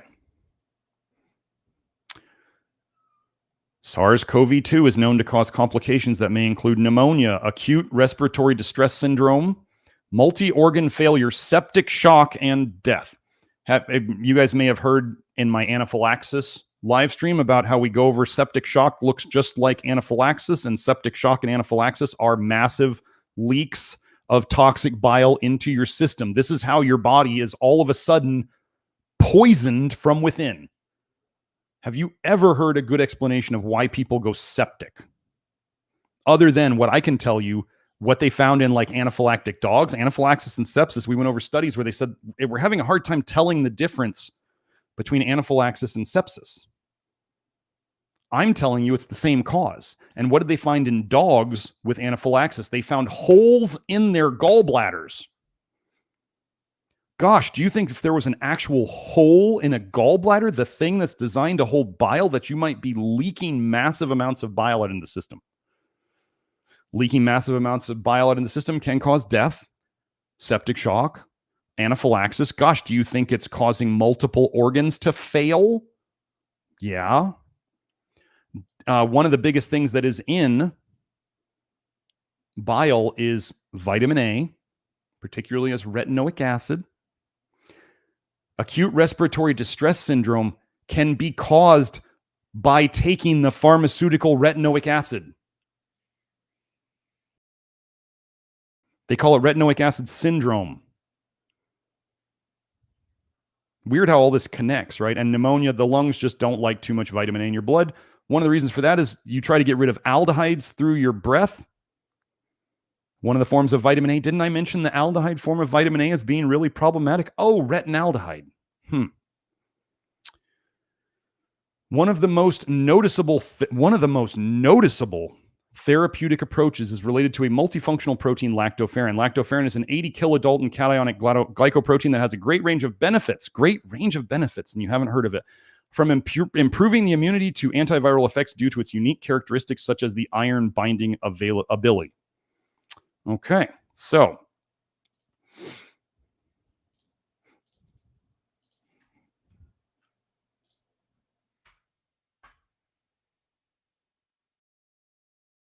lactoferrin as immune enhancement strategy for SARS-CoV-2 infection in Alzheimer's disease patients. So Alzheimer's disease patients are already super toxic. Their toxicity has been basically degenerating their brain.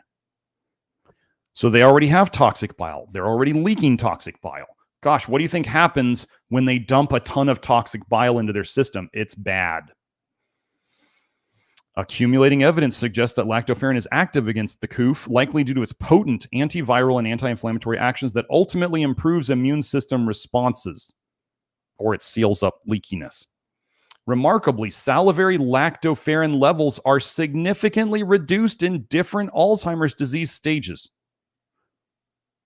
Lactoferrin's reduced, huh? It'd be hard to fix leaky holes, which may reflect Alzheimer's disease-related immunological disturbances, leading to reduced defense mechanisms or increased leaking of toxic stuff into the bloodstream going to the brain against viral pathogens and an increase of COVID-19 susceptibility. This is why they used to say that the CoV would hit people with pre-existing conditions worse. They're already toxic. They're already leaking. You dump a whole bunch more of extra toxic bile into an extra leaky person, you get problems. They're just like, oh, their health is already compromised. And I'm like, why is their health compromised? They don't have good answers for any of these things, but toxic bile theory does. Ambulatory COVID-19 patients treated with lactoferrin as a supplementary antiviral agent, a preliminary study. You mean people can actually walk around with the flu? No way. Here we present. Joe, didn't I get the link? Which one did I not get? Okay. Here we present a small retrospective study on asymptomatic, paucisymptomatic, I don't even know that word, and moderate symptomatic COVID-19 lactoferrin treated versus lactoferrin untreated patients. The time required to achieve SARS-CoV-2 RNA negativization, those, so legit virus tests, in lactoferrin treated patients was significantly lower compared to that observed in lactoferrin untreated ones. 15 days for the lactoferrin people, 24 days for the non-lactoferrin people. Okay, so Joe gave me the definition to paucisymptomatic. It refers to a medical term indicating someone presents with few symptoms. A link among reduction in symptoms, age, and lactoferrin treatment was found. I'm going to tell you the older people probably had it longer and worse.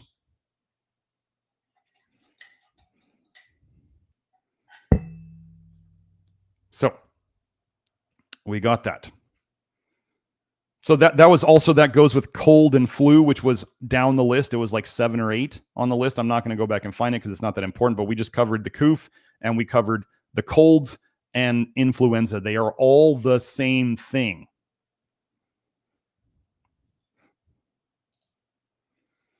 So the next one that I want to go over, so I didn't look too deep for this one, but it was accidents.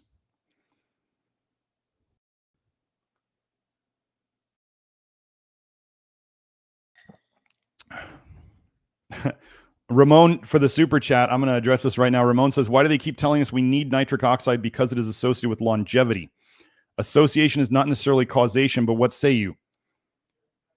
They're giving men like Viagra and Cialis on a daily basis now because they've duped everybody into the nitric oxide thing. Might you need nitric oxide to run certain things? Yes. Does that mean more is better? No.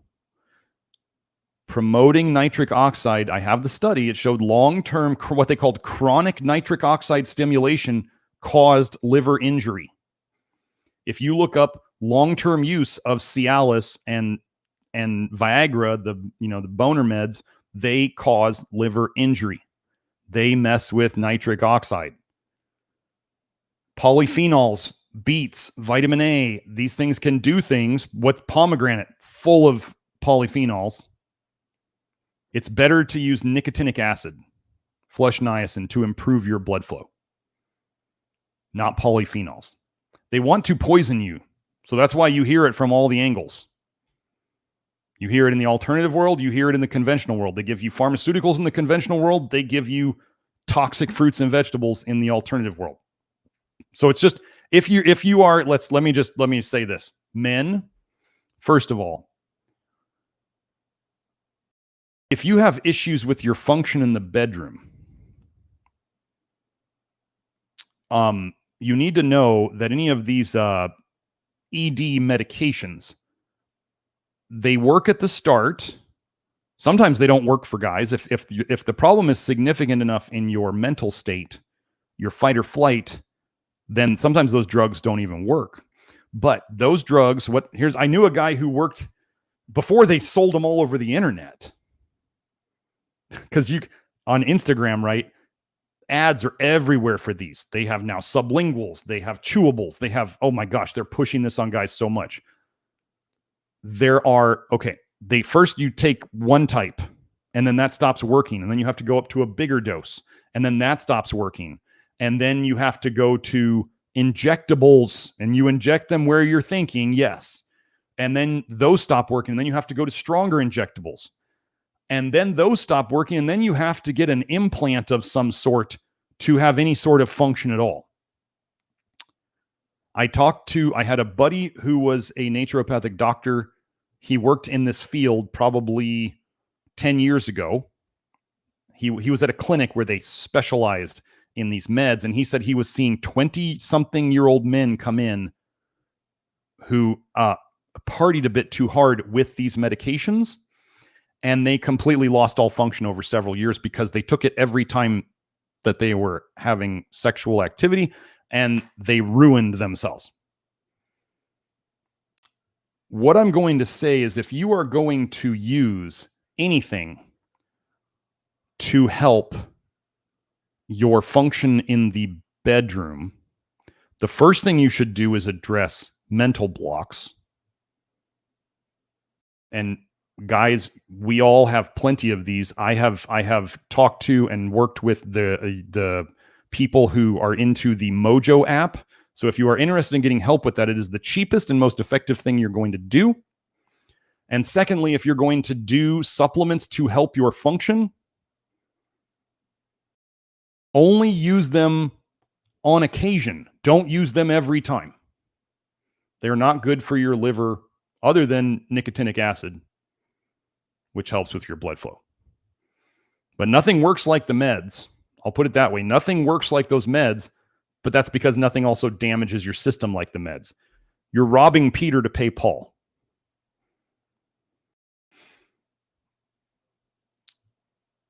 So the next thing on the list of traumatic The next thing on the list of causes of death was injuries, traumatic injuries, accidents, stuff like that.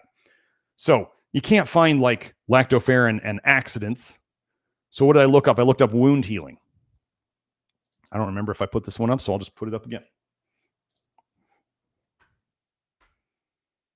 Roles of lactoferrin on skin wound healing. Wait until you see we saw the results on cardiac repair after a heart attack. Okay, now we're going to look at skin wound healing. Later on, you'll see brain healing after a stroke. This is a little long one. While inflammation is essential for successful wound healing, prolonged or excess inflammation can result in non-healing chronic wounds. Lactoferrin, an iron-binding glycoprotein secreted from glandular epithelial cells. It's funny how they say iron-binding protein over and over and over and over, but it binds 2 irons, but it could also bind 2 coppers. Weird. It's almost like they're trying to hide the copper thing. But anyway, secreted from glandular epithelial cells into body fluids, promotes skin wound healing by enhancing the initial and inflammatory phase.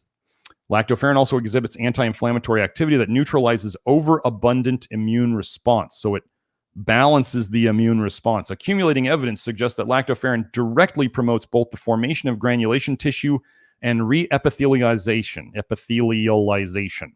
Lactoferrin stimulates the proliferation and migration of fibroblasts and keratinocytes and enhances the synthesis of extracellular matrix components, such as collagen and hyaluronan.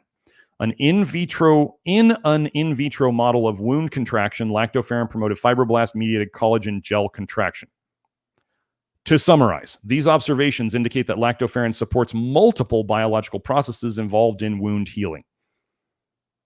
So think about this. Let's say you were doing the Love Your Liver program and you were taking your lactoferrin and you got in an accident, a traumatic accident.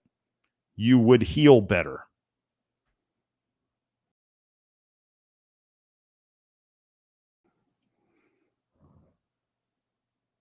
So, let's see. Okay, so the next one I believe was strokes. So a stroke, like a heart attack, is a blood clot in the heart, and then blood vessels blow out, right? Because just like we talked about with the bile ducts, you block something, and then behind it, the pressure builds up and something blows out. Okay? Heart attack, a blood vessel is blowing out on your heart. Stroke, blood vessels blowing out in your brain.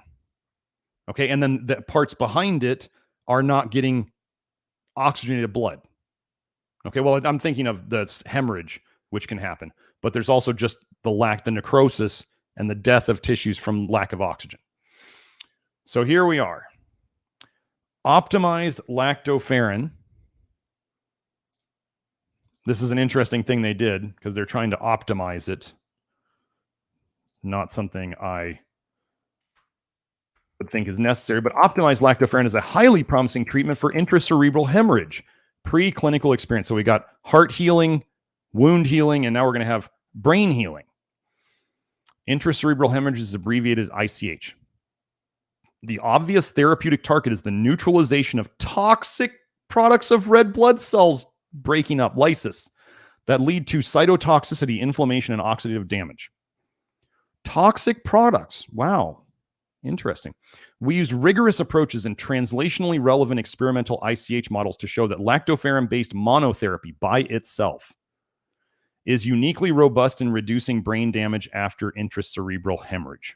Specifically, we designed, produced, and pharmacokinetically, toxicologically characterized an optimized lactoferrin, a fusion of human lactoferrin and the FC domain of human IgG that has a 5.8-fold longer half-life in the circulation than native lactoferrin. Following dose optimization studies, we showed that this, what did they call it? Functional lactoferrin? This FC, which is this, bound to lactoferrin, FCLTF, reduces neurological injury caused by ICH, intracerebral hemorrhage, in aged male and female mice and in young male Sprague-Dawley and spontaneously hypertensive rats. It showed a remarkably long 24-hour therapeutic window in tissue culture systems. It protected neurons from the toxic effects of red blood cells and promoted microglia towards phagocytosis of red blood cells and dead neurons, documenting its pleiotropic effect. That means multiple avenues. Our findings indicate that FCLTF is safe and effective in reducing stroke, basically ICH, intracerebral hemorrhage, induced damage in animal models used in this study. So it helps with stroke. Do you think it would help to prevent stroke? Well, if it's from toxic bile leaking into the system, probably, because that's what it fixes. Okay. So that was stroke. Let's see. Now we go into lung diseases. So pneumonia, that kind of stuff. Okay, let me get... Joe, I don't know if I missed a link. I think I didn't, but here's the first one. Potential of... Wait, okay, 8861. Hold on, let me go back.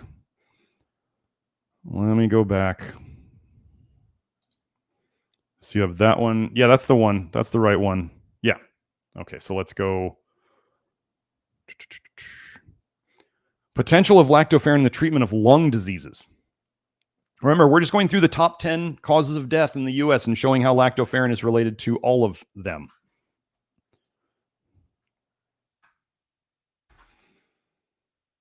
Toxic bile goes to your lungs and it damages your lungs.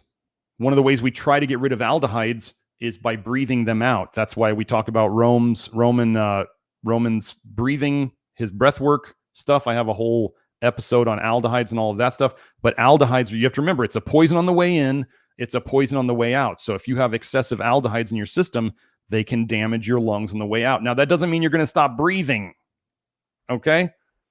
It's just these things damage everything they touch. It's like trying to get rid of radioactive waste.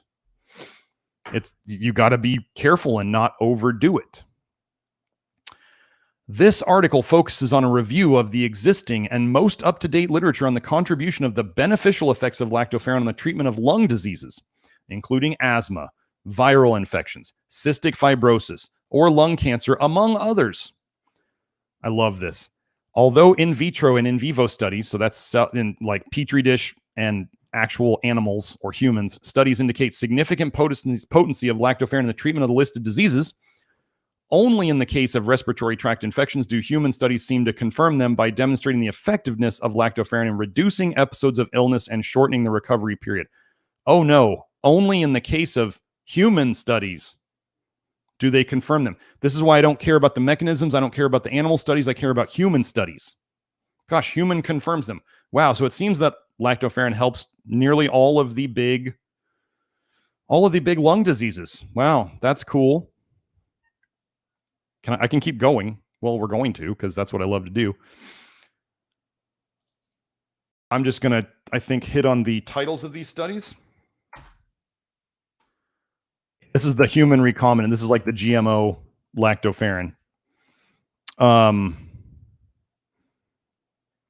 novel human recombinant lactoferrin inhibits lung adenocarcinoma cell growth and migration with no cytotoxic effect on normal human epithelial cells. So they made a recombinant lactoferrin.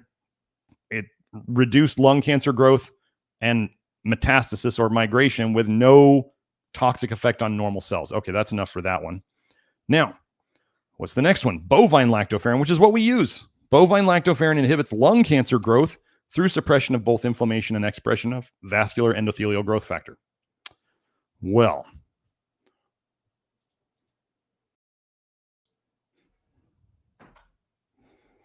there it is. Oh, I didn't share the screen. Sorry. Here's this one. Sorry if I missed this one. That's this one. I'm just going over the title. Title's enough. I'm trying to save some time. And then there's also this one, if I didn't show it. So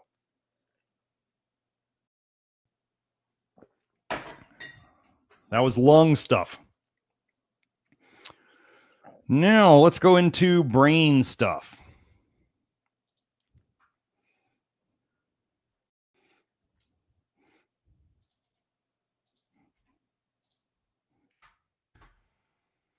Neuroprotective effects of lactoferrin in Alzheimer's and Parkinson's diseases, a narrative review. Well, we've shown Alzheimer's is associated with vitamin A toxicity, copper toxicity, manganese toxicity. Same with Parkinson's diseases. Go search Parkinson's and manganese. What does lactoferrin bind again? Copper and manganese and iron. What a weird coincidence that it helps these things. Recent advances in lactoferrin research have uncovered that lactoferrin does function not only as an antimicrobial protein, but also as an immunomodulatory anti-cancer, and neuroprotective agents. So we just keep expanding the list, right? Focusing on neuroprotection, this literature review delineates how lactoferrin interacts in the brain, specifically its neuroprotective effects and mechanisms against Alzheimer's and Parkinson's diseases, the two most common neurodegenerative diseases. Okay, so it helps with Alzheimer's, which was like, I think we're down to like number 8. Okay, let's do the next one. Let's do diabetes.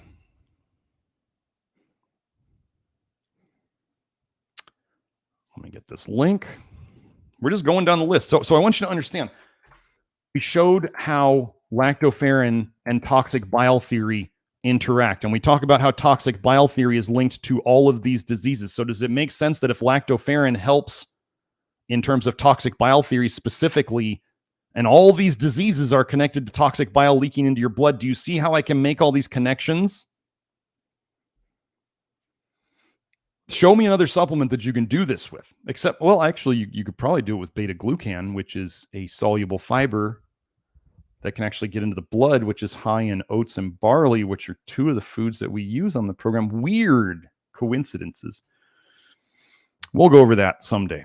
Anti-diabetic efficacy of lactoferrin in type 2 diabetic pediatrics, controlling impact on these downstream signaling pathways. I'm not going to read all those. Okay. We saw earlier where I mentioned there was all those connections to basically diabetes, lactoferrin helping all those connections to what is basically diabetes. The anti-diabetic efficacy of lactoferrin was confirmed by significant improvement of the baseline levels of hemoglobin A1C, BMI, body mass index, and lipid profile of the obese pediatric cohort, which is evidenced by increased PPAR and SIRT1 expression. Moreover, the anti-inflammatory effect was evident by the significant decrease in serum levels of interleukin-1 beta, interleukin-6, interleukin-18, tumor necrosis factor alpha, we saw that earlier, lipocalin-2 in type 2 diabetic post-treatment group, which corresponded by decreasing I think that's kappa B, downstream signaling indicators. The antioxidant efficacy was evident by stimulated SOD levels and NRF2 expression compared with the pre-treatment group. The consumption of high concentrations of lactoferrin explains its hypoglycemic efficacy. It lowered blood sugar and counts for its insulin sensitizing, that's good, anti-inflammatory and immunomodulatory effects via this signaling cascade. Recommendations on regular intake of lactoferrin could ensure better glycemic control compared to conventional anti-diabetics alone, because they'd never want you to not take your pharma cartel meds, right? You can add lactoferrin on top of it. So there's diabetes. We're almost at the end of the list. Oh, one of the last ones was kidney disease, nephritis, that kind of stuff. Now remember, Grant Genereux of ggeneru.blog, he wrote his free ebooks, which you can find there. He is the man who opened my mind to vitamin A toxicity. And then Grant's work led me to Anthony Mawson, and Anthony Mawson was the man who opened up my mind to the cholestasis toxic bile theory. Toxic bile theory is my own creation, but Anthony Mawson talked about the liver basically leaking vitamin A into the bloodstream as retinoic acid, and this causing tons of diseases. I think Anthony Mawson has 34 papers out there connecting the potential of vitamin A leaking into the blood from the liver, which is basically toxic bile theory, as causing multiple diseases. So here we go on kidneys. Now, but the reason I mentioned Grant was Grant had chronic kidney disease. He had chronic kidney disease. He was heading for dialysis. He had jaundice. He was yellow all over, and he had eczema, really, really, really painful, bad eczema. His doctor basically said, like, you're going to go on dialysis or you're going to croak. Grant went home, figured out the biggest things connected with eczema in terms of foods was vitamin A in the top 10 trigger foods of eczema. He found that there was vitamin A in like 9 of them. And he made his own diet of beef or bison, black beans, white or brown rice. So he ate those 3 things repeatedly, daily. He made them into a soup. He calls it his prison diet as a joke. He is now 9 years into this. It was a low vitamin A diet, and he is the only person his kidney doctors have ever seen escape chronic kidney disease, and all of his labs are back to normal. They have never seen it before. We now have a person who had primary biliary cirrhosis diagnosed, who has fixed that completely based on lab tests. We are fixing the things that they don't think can be fixed. So that's why I'm going over kidney stuff. Can we potentially accelerate things with lactoferrin? Yes, as long as you don't push it too hard. Okay. Remember, you can hurt yourself with exercise, right? Exercise is good for you. Can you hurt yourself with exercise if you do it wrong or you do too much? You go too heavy. You overtrain too much. Yes, you can hurt yourself with exercise. So get that through your head. You can overdo these things and hurt yourself. Don't be greedy, thinking you're going to be the fastest person to ever get better. No, there's a lot of bodies on the road. And I don't mean bodies like people died. I mean, there's a lot of people who thought they were that. They thought they were that guy. They got their butt kicked. They got humbled. Some of them probably made a poor decision to leave the approach because they did it to themselves. And some of them just said, oh, I shouldn't have done that. It's exactly what you said, Dr. Smith. That happened just like you said. And I go, yes, it did. That's why I told you not to do that, but you did anyway. Okay. Flush is all gone. Let me see. I think this is the right one. I don't know. I got Joe 0363. Let me look. I mean, you guys, if you need to find, let me just say this again. If you need to find any of these, yeah, Joe, that's right. If you need to find any of these papers, I show you the title. I'm just going to remind you, if you want to see these papers, go to pubmed.gov. Watch the video for the title. Take this, plug it in here. You can just type it in. There it is. Okay, so if there are some people who are too lazy to do this, if the link didn't work or whatever, if I forgot it, they'll be like, well, it's not there. And I'm like, come on now. They just don't want to believe me. So they get lazy so they don't have to find the evidence against what they want to believe. Anyway, that's cool. Can't protect people from themselves. Kidney protective potential of lactoferrin. Pharmacological insights, mechanism insights, drug-like effects. That's what they want to see. And therapeutic advances. Hold on one sec.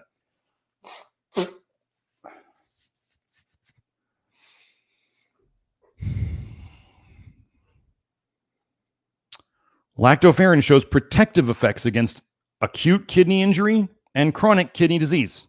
Both. Lactoferrin reduces markers related to inflammation, oxidative stress, apoptosis, and kidney fibrosis, and induces autophagy and mitochondrial biogenesis, new mitochondria in the kidney. What's been damaging the kidney? Toxic bile leaking into the bloodstream. The kidney is your second stage of detox. Kidneys also filter. Kidneys also store toxins. I can show you with toxic metals. Kidneys accumulate toxic metals. I think they were selling like kidney fat as an organ meat supplement the other day. Bad news. Just like you wouldn't want to eat fat off a fatty liver, don't eat kidney fat. What do they call it? Suet? Don't eat it. Where do you think the body might store fat-soluble toxins that hit the liver or that hit the kidneys? Oh, it might make fat to store them in. Why are we seeing so many fatty livers? Because of too many fat-soluble toxins. What would the body store fat-soluble toxins in? Fat. How does the body store fat-soluble toxins? Using choline. Careful with your choline. Don't obsess and take a bunch of choline. The evidence suggests that lactoferrin may become a potent pharmacological agent to treat kidney diseases. Well, it's not a pharmacological agent. It's a natural thing, and that's why they don't sell it, because they don't make any money on it compared to drugs. It's not a drug. They probably can't patent it, or that's why they got to make these like optimized lactoferrins. Here, we're going to keep going. Lactoferrin contributes a renoprotective, that means kidney protective effect in acute kidney injury and early kidney fibrosis.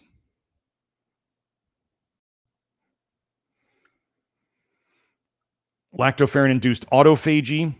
Lactoferrin suppressed oxidative stress-induced cell death and apoptosis. Lactoferrin has an antifibrotic role. Treatment with lactoferrin recovered kidney function and further suppressed renal fibrosis. These findings identify lactoferrin as a potential therapeutic target for the prevention of the acute kidney injury to chronic kidney disease transition.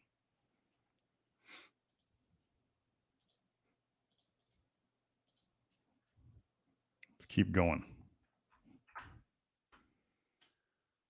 Lactoferrin ameliorates or makes better carfilzomib, that's a drug, induced renal and pulmonary deficits. Wow, lactoferrin helps the drug-induced kidney and lung damage. I'm not going to read any more on this one. Let's go here. And we'll just hit the title. Kidney protective potential of lactoferrin, pharmacological insights and therapeutic advantages. Is this, did I already say this one? I already did this one. No wonder I didn't highlight it. So there's kidney disease. So we have now, oh, wait, I'm sorry, the last one. The last one was suicide. The 10th leading cause of death in the US is suicide. Oh, I closed the, sorry, Joe, let me fix the share. I got you, I hear you. I swear, whenever I want one of these things, I can't find it on my list of tabs. Okay. So what I did, I'm doing the best I can here, folks. You can't find suicide and lactoferrin because, well, kind of obviously, if somebody tried to do suicide and it killed them, you can't go back and study them to see how lactoferrin would prevent it, right? Does that make sense? So what I did was I looked up lactoferrin as it related to depression. The best I could think to do, kind of like accidents that caused death. You can't go back and study how lactoferrin helped with accidents that didn't lead to death or that did lead to death. Okay, so I just looked up depression. Unleashing lactoferrin's antidepressant potential through this pathway in chronic restraint stress rats. So they made these rats depressed. When you see what they do to them, I mean, these rats would not be happy. The objective of the present research. Oh, did I do this one? 377. Yeah, got it. The objective of this present research was to evaluate the efficacy of lactoferrin against chronic restraint stress. So they're strapping them down, basically. Induced depressive behavior in rats. Depression was evidenced by a reduced grooming time, so they're not cleaning themselves as much, in the splash test, and an increased immobility time in the tail suspension test. They're hanging them by their tails. And forced swimming test.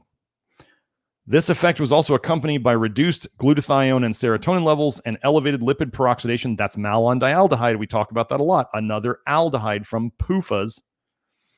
And corticosterone levels in the hippocampus. Here we go. What did lactoferrin do? Interestingly, lactoferrin therapy significantly improved chronic restraint stress-induced behavioral and biochemical aberrations. So it helped the chemistry and the behaviors, an effect which was suppressed upon pre-treatment with whatever this drug they gave them. So when they gave them this drug before they did it all, the lactoferrin didn't work. When they didn't give them that drug, the lactoferrin worked. This suggests that the antidepressant potential of lactoferrin may be mediated through the modulation of this signaling pathway. Furthermore, lactoferrin succeeded in restoring 5-hydroxytryptophan, which, oh gosh, where does niacin, nicotinic acid come from? Tryptophan. But these are different pathways. Restoring 5-hydroxytryptophan and corticosterone levels. Corticosterone levels is what? It's your body's natural anti-inflammatories. Okay? Diminishing oxidative stress. When you think of cortisol, we did a cortisol and adrenal fatigue episode 1 or 2 episodes ago, showing how toxic bile theory relates to all of that. Diminishing oxidative stress and ameliorating or making better the inflammatory cascades. Therefore, for the first time, lactoferrin might serve as a promising antidepressant drug through targeting this pathway. So let's go over what happens when, let's say, baby animals don't get enough lactoferrin. So remember how if people were sick and toxic, they don't make as much lactoferrin. So this would mean, ladies, you get pregnant, you're going to be nursing a baby, and you're toxic and nutrient depleted, you're not going to make as much lactoferrin. How might that affect your child? Lactoferrin deficiency during lactation, that's making breast milk, increases the risk of depressive-like behavior in adult mice. Yes, what happens to you as a child can affect how you feel as an adult. The whole blank slate thing is just garbage. You inherit toxicity and deficiencies from your parents. You can have a victim mentality about that, or you can fix it. That's what we do here. We fix it. We don't care how it happened. We only care that it stops happening, or that it has stopped happening, and then we start fixing it. Results: lack of lactoferrin feeding during lactation affected the barrier and innate immune functions of the intestine, disrupted the intestinal microflora. Oh, wait, the microbiome was messed up because of no lactoferrin, and led to neuroimmune dysfunction and neurodevelopmental delay in the hippocampus. When exposed to external stimulation, adult lactoferrin feeding deficient mice were presented with worse depression-like symptoms. Conclusions. Overall, our findings reveal that lactoferrin feeding deficiency, I think they mean, during lactation can increase the risk of depressive-like behavior in adults. The mechanism is related to the regulatory effect of lactoferrin on the development of the, quote, microbial intestinal brain axis.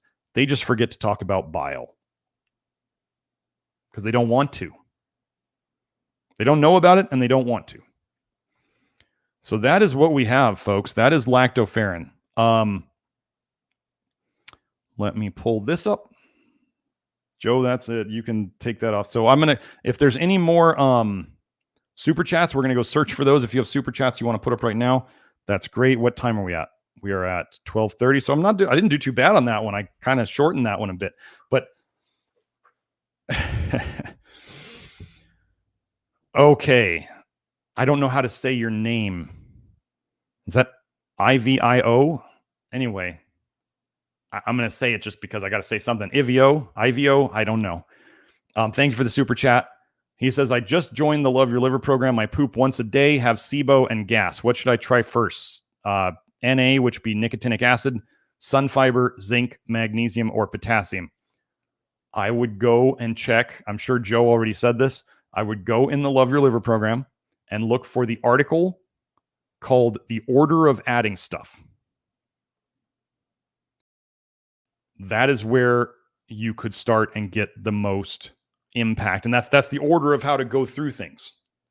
You can try things, and if something doesn't work, you move to the next thing. But one of the first things, I mean, we talk about, sleep, and we talk about, movement, like actually getting outside and getting some sunlight. Like there's really the basics. There's people out there who try to make an entire living on like, you need to sleep better. I mean, that's true. You do need to sleep better. But I love when they're just like sometimes like when I see Huberman, he's just like, do all these things to fix your sleep schedule. And I'm like, but if somebody's copper toxic, you can't just make them sleep. Lots of you out there watching this understand that completely. We can do things to help, but you can't just make copper toxicity go away. And that will ruin your sleep. Potassium deficiency will ruin your sleep. Magnesium deficiency will ruin your sleep. Like, I just love that there was one guy on Twitter about blue light, and he was like, if you haven't fixed your blue light and your health guru says nutrition is more important than blue light, they don't know anything and they don't know what they're talking about. And I'm like, what you're made of affects when the light hits you. And the research has shown that without vitamin A present in your eye, blue light can't cause any damage. Blue light only causes damage when vitamin A is present. So it seems that nutrition is kind of the more important thing. But anyway, the order of adding stuff. So like there's like stages. Joe knew he's Zen Dog Breath in the chat. He constantly is telling people inside the Love Your Liver program, go look at the order of adding stuff.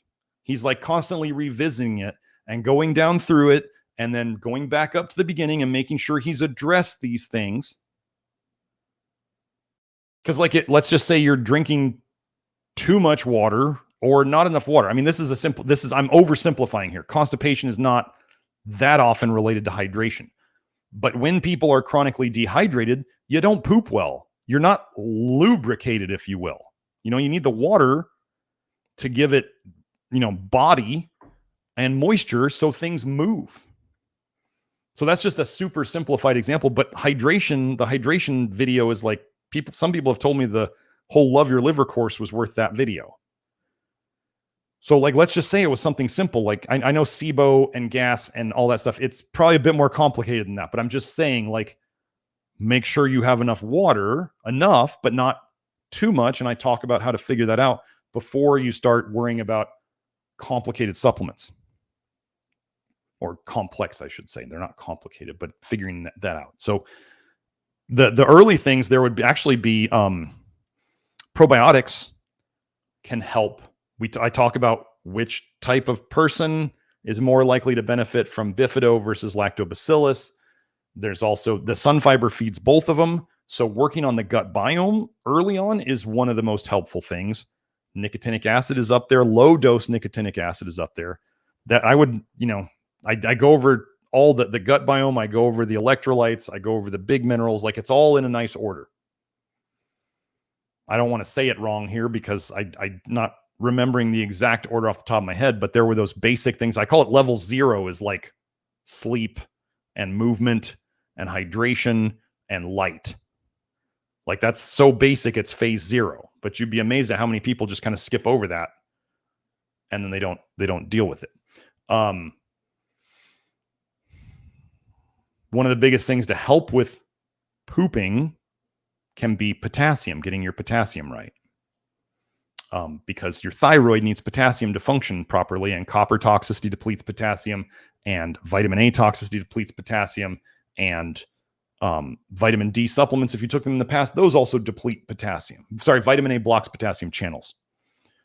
So, we can't, this is the thing that we do there. So if you go through that order of adding stuff, that's why I made that, because people were going, where do I start? And I said, that this should be addressed, because the Love Your Liver program has grown really big. Those of you who have been here a long time realize that people who join it now are kind of like, where do I begin? And that's exactly why I made the order of adding stuff. And I tried to make the articles sort of in that order as best I could. I'm going to be reworking the whole program and trying to simplify it and trying to systematize it and do all that stuff. That's in the plan for the future. Don't expect that anytime soon, but it is within months. I should be getting started on that. But yeah, the order of adding stuff, go through that. That's what it's there for. Read, folks, if you're in the Love Your Liver program, read the program. Not just you, Ivio. I mean, anybody who's in there, don't just watch the live streams because it's easy and then think you're going to get all the information in the live streams to work the program. You paid for entry into the program. All the stuff is there, and I tried to put it in an order, and I made the order of adding stuff.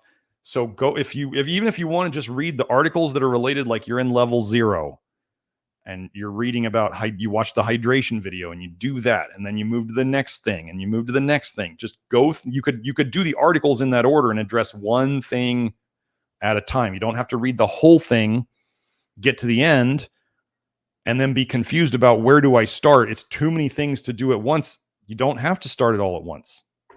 Add it a chunk at a time. That's right. That's how you eat an elephant, right? One bite at a time.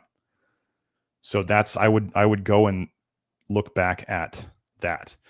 I'm going to go over. So we do not consent with saying what causes copper toxicity. Where is the copper coming from? Actually, I'm going to do. I had a request to do an episode on copper toxicity in the water and other stuff like that. But Joe just showed me a paper. Joe, you don't have to pull it up yet. We'll go over it in the study. But fluoridated water. So fluoride in your water is a neurotoxin. But Joe showed me a research paper that showed that fluoride in the water degraded copper water pipes to the point that there was 70 times more copper in the water when there was fluoride in the water. Weird that they would add a toxin that would then make something else more toxic. It's almost like they're trying to poison us. I don't know. So that was a really good find from Joe. I'm gonna go over that stuff because copper in the water is a big part of it. Here's okay. So let me go over copper and vitamin A toxicity and that stuff. Okay. First of all, you are not your grandparents. You are not your great grandparents. So anybody who ever brings up, well, my great grandparents ate liver like once a week and they were fine. And okay. Humans and animals accumulate toxicity across generations. Remember that because of is not the same as in spite of. So your grandpa may have been fine in spite of what he was eating, but he then becomes a bit more toxic. And your mom was probably, or great grandma or whatever, was probably eating the same things or similar things, and she was toxic. So the two of them put it together. And then you see the next generation, they're kind of toxic. They can't get away with the same stuff that their grandparents did. And then we get down the generations, and this should just make sense. Your mother cannot give you nutrients that she didn't have. Does this make sense? She can't build you out of stuff that she doesn't have the building materials for.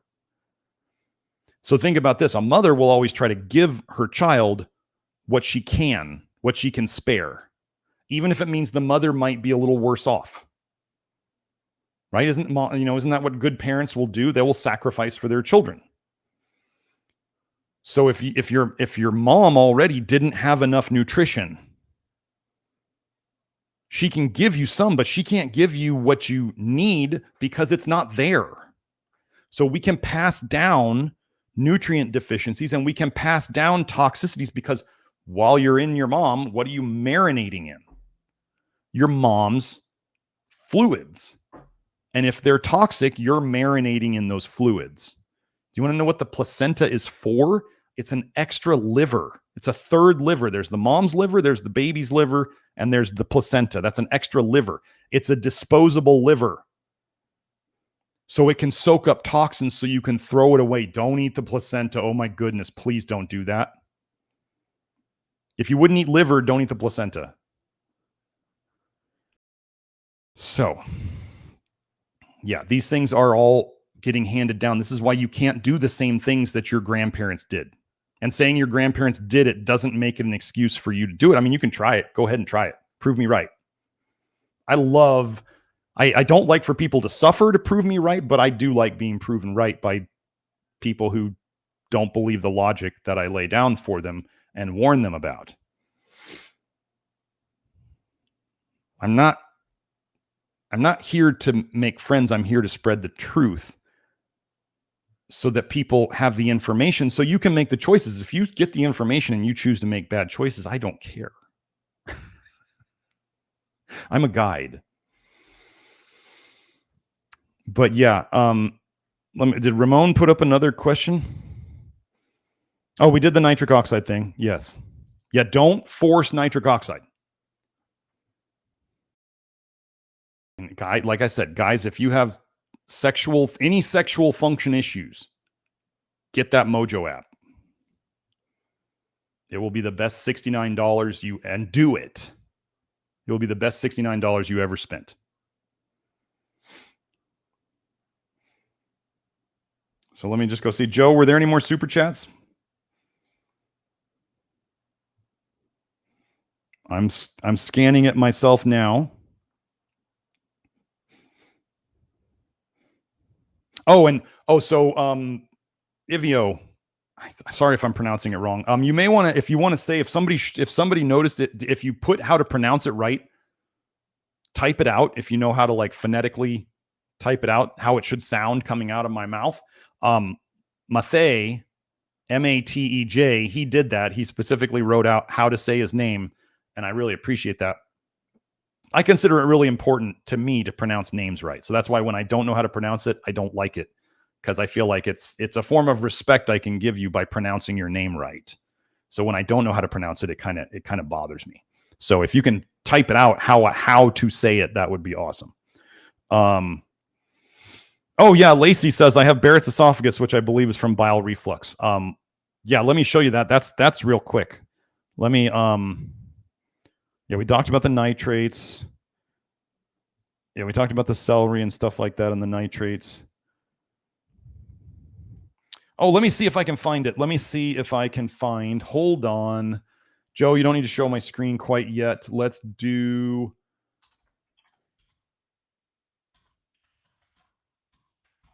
Let me see if I can find it.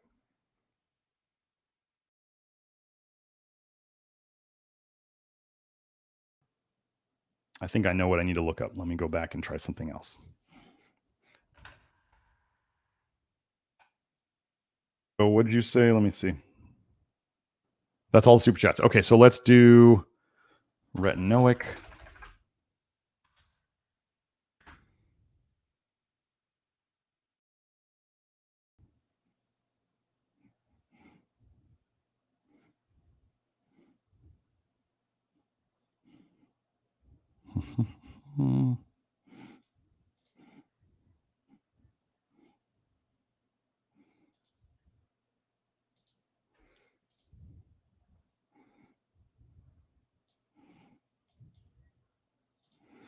Hold on, let me just look at this. Okay. Now, some of you have been here a while, will get this. I'm going to show you something that is related to what we call the duration paradox. And if you do not know the duration paradox, it is when they do short-term studies on animals or cell studies, very short-term studies or cell studies, and they start getting good results. What I'm going to tell you is that long-term, it's kind of like, okay, so let me give you an example. The biggest example of the duration paradox that I can do. Caffeine, right? The very first time you drink caffeine, it's like turbocharging. So much energy. And you feel like you're just going, right? And they show in sports, like it improves performance. It's an ergogenic, compound. It helps your performance to improve. Okay, what does chronic caffeine intake do? It's addictive. It creates a tolerance, so you have to take more to get the same amount, to get the same effect. If you almost never get the same effect as you do the first time, right? And then you have withdrawals when you take it away. And generally, so what happens if people who are addicted to coffee or caffeine don't get it? They are way more tired than they used to be. So short term, do you see the time duration?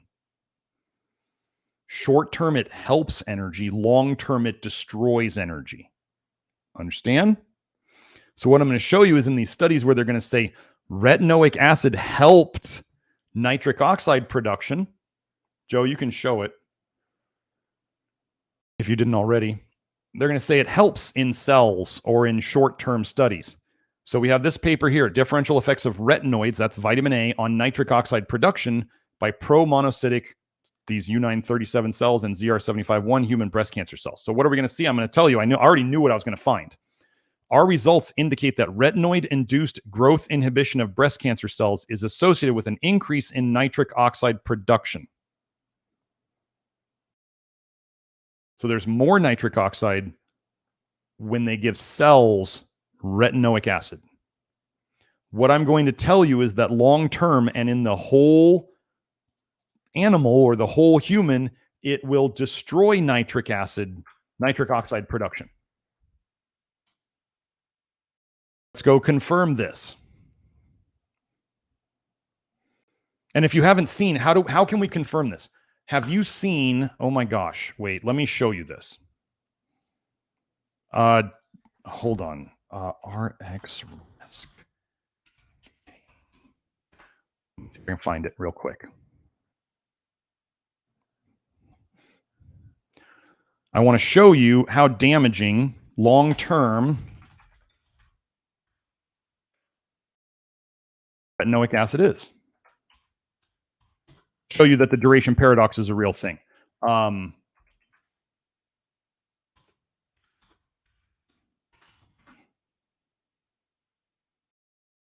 can find it. Does somebody know that that's that lawsuit about Accutane? I thought it was RX risk something.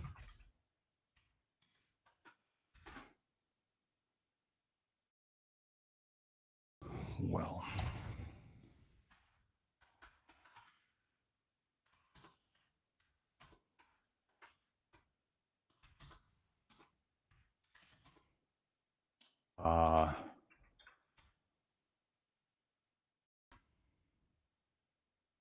there it is.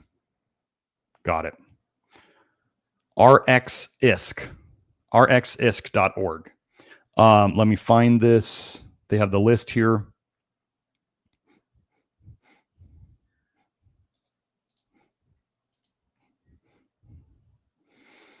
Okay, so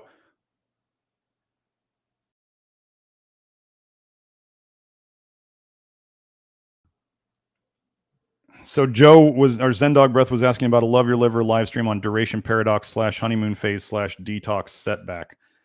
I could do that. That's kind of a higher end. So let's just look at this real quick. I'm going to show you the duration paradox. I'm going to show you it in action. So they're saying retinoic acid increases nitric oxide production, which in theory, with male sexual function, erections, it should help. Correct? Right. Didn't I share this already? Oh, Zoom. Okay, so we got the, I'll zoom on that one, Joe. So this says it helps with nitric oxide production. Here we go. Here's another paper. All trans retinoic acid ameliorates atherosclerosis, promotes perivascular adipose, tissue browning, and increases adiponectin production in ApoE mice.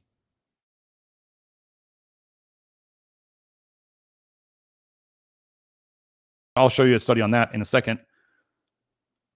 Let's just look for the nitric oxide. Furthermore, ATRA, all trans retinoic acid, this is the same stuff as Retin-A. This is the same stuff they use as chemical peels on women's faces. Well, anybody's faces, but mostly women. ATRA increased nitric oxide level. So we have 2 studies showing that. So theoretically, in these short-term studies, if it's helping nitric oxide, it should help erectile function.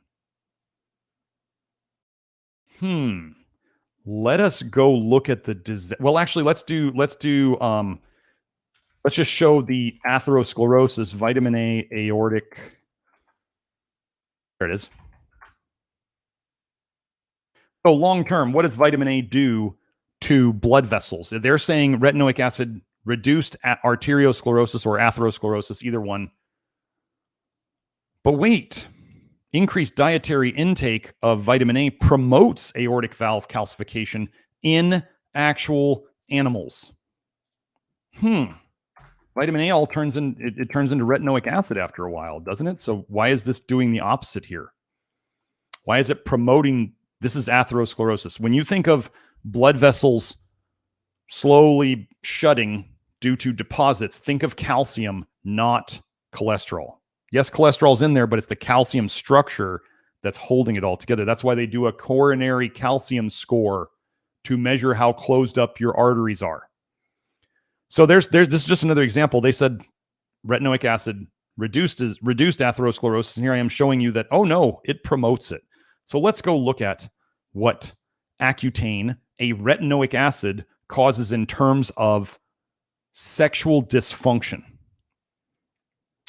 This is from FAERS. Let's go look that up. FAERS is the, wait, let me pull that up so you know exactly what it is. It's the legit database, yes. FDA adverse event reporting system. So these are the side effects that are reported to the FDA. How many people how many people here in the chat, you've taken a medication, it messed you up. Did you report it to the FDA? Did your doctor report it? Did your doctor tell you to report it? No, they didn't tell you anything.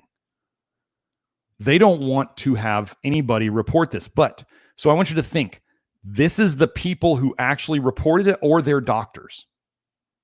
Think of how this is like the jab reporting system, where doctors won't tell you where it is and they don't even know how to do it, and the nurses won't tell you where it is, or the nurses are encouraged not to report things to it.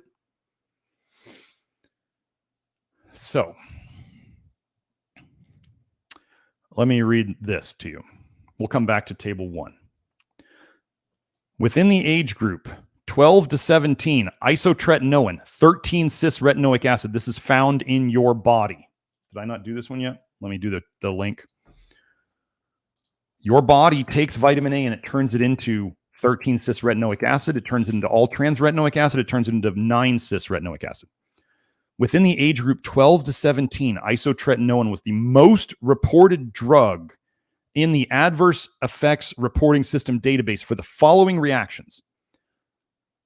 32% of erectile dysfunction reports in this age group.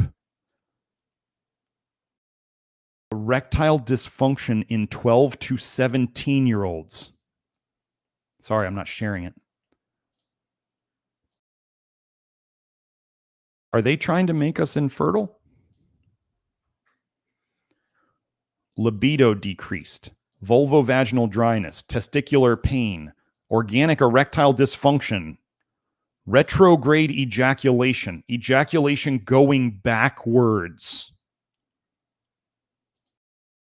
Isotretinoin was the most reported drug. Does this sound like a vitamin?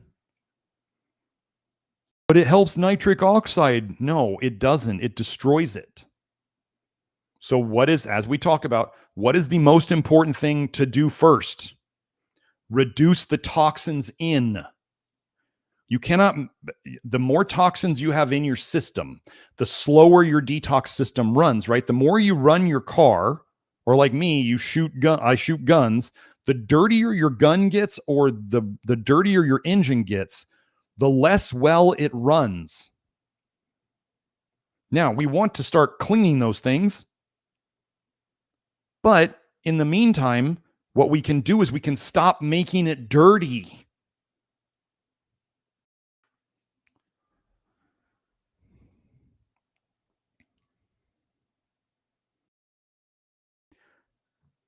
This is what people are doing to their children to help them get rid of acne. They're giving them Accutane. Many of you out there took Accutane, whether it was your choice, whether it was your parents' choice, whether you were just desperate because you had horrible acne. If you had horrible acne, you were horribly toxic. That's just the way it is. I'm not blaming anybody. I'm just saying this is what Accutane does to people. Table 2, reported reactions involving isotretinoin sourced from MHRA. Erectile dysfunction, loss of libido, gynecomastia, that is males developing breast tissue. Oh, vitamin A is good for testosterone. Okay, bro. Libido decreased. Okay. Sexual dysfunction, vulvovaginal dryness, organic erectile dysfunction, ejaculation failure, male infertility, male sexual dysfunction, penis disorder, premature ejaculation, dyspareunia, that's pain upon sex. This is probably, they're talking about females. Ejaculation disorder, hormone level abnormal, libido disorder, libido increased, penile pain, testicular atrophy, testicular pain, vulvovaginal discomfort, vulvovaginal pain. What about this says anything that it's good about for nitric oxide function? It's a poison. It's a straight poison. There is no difference between the 13 cis-retinoic acid that you take in a pill as Accutane and the 13 cis-retinoic acid you turn into in your own body. If you consume vitamin A, we can find 13 cis-retinoic acid in your blood and in your pee. If you eat vitamin A, you have Accutane in your blood and it's coming out in your pee too. And you didn't have to take any Accutane to find that. It's the exact same compound. If you say the exact same compound doesn't do the exact same thing, you are not being scientific at all.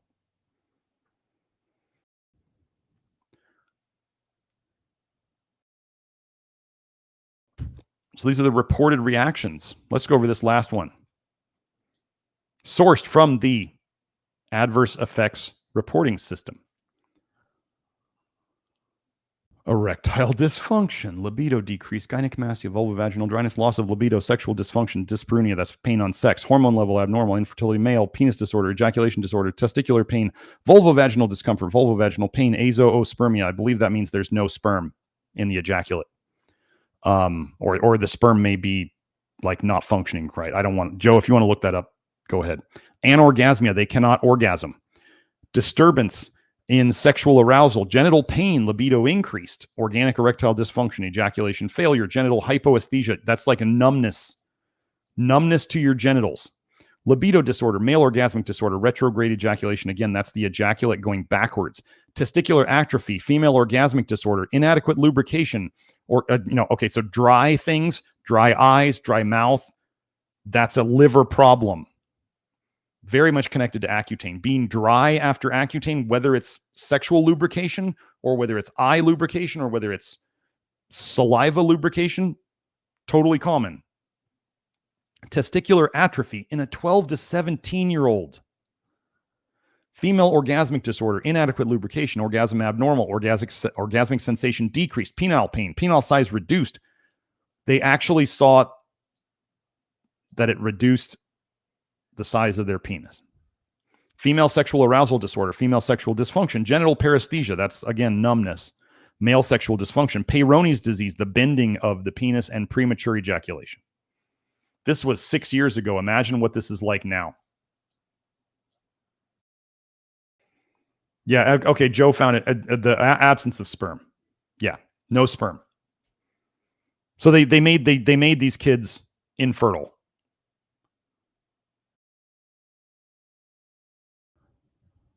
Oh, sorry, this is just the 12 to 17-year-old group. So these are just people reporting it. So these could be adults too.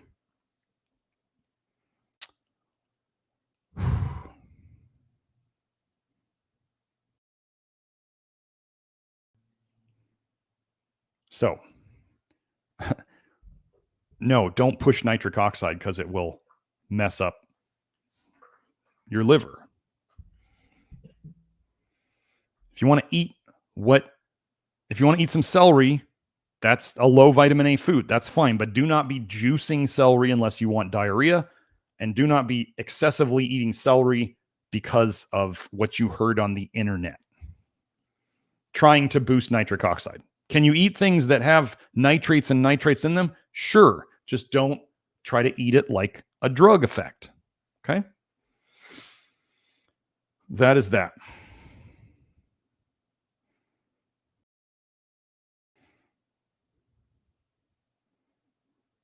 Okay, so Zendog, I'll take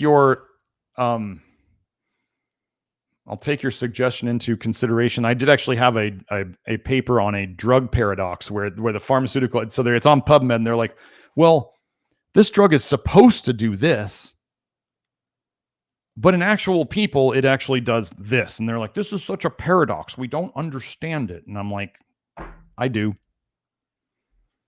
Duration paradox is how they sell you on toxins, folks. That's how they do it. They do short-term studies, and they do cell studies, and they look good. And then all these biohackers on the internet are like, take this. Now they're into, what is it, the urolithin A, like mitophagy, like eat up your old mitochondria. And the senolytic, the zombie cells. I saw that from Dave Asprey the other day. Dave Asprey, man. Wow. If you follow him, good luck with that. Maybe you'll look as good as he does. Beyond pharmaceutical stimulants and TRT and whatever. Anyway. Okay, well, this is an important question. We do not consent says, what about the food matrix or the rest of the stuff that comes with the vitamin A food? Could that help mitigate the toxic effects? So by doing that, you are admitting you are eating a toxin that you have to be protected from.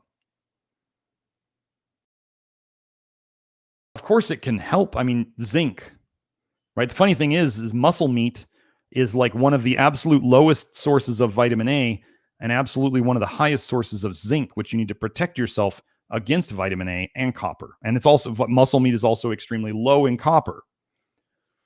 So you can pick foods that have lower amounts of these things and potentially protective things in them, or you could try to consume foods that contain a lot of the toxin, hoping that whatever else is in them is going to protect you from what you have just admitted is toxic.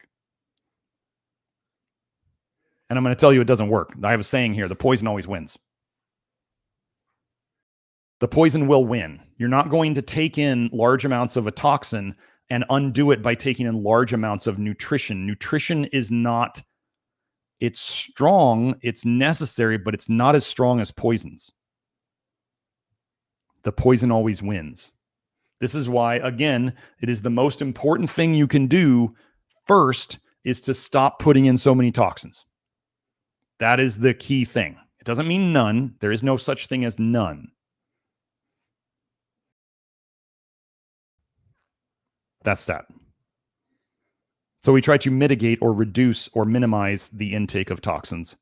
And then we also try to, whether it's through food choices or supplements, we try to optimize. I hate that word, but optimize. We're trying to get the right amount, the Goldilocks effect of the nutrients, that the minerals and the nicotinic acid and lactoferrin, if you want to take it, to help fix the damage and to protect ourselves against the toxins that you will be exposed to on a daily basis.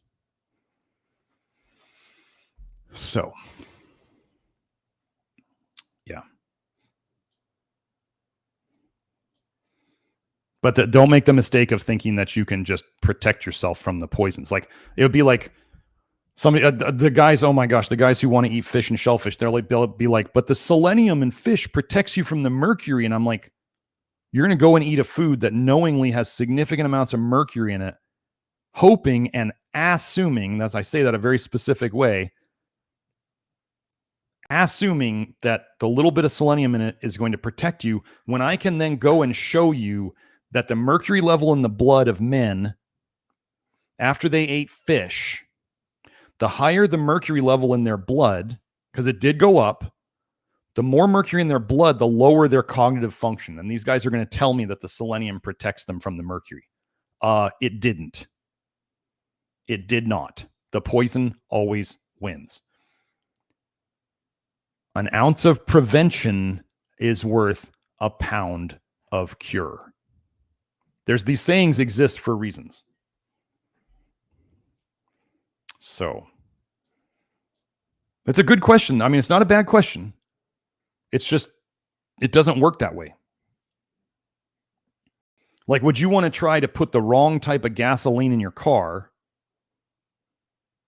and then just do additives to try to fix the gasoline, right? It's the same thing. Like, you put the wrong gas in your car and you're like, oh, well, I'll just buy another bottle of this and try to take it to fix the gasoline, when you could have just put the right gasoline in your car. That's what we're doing.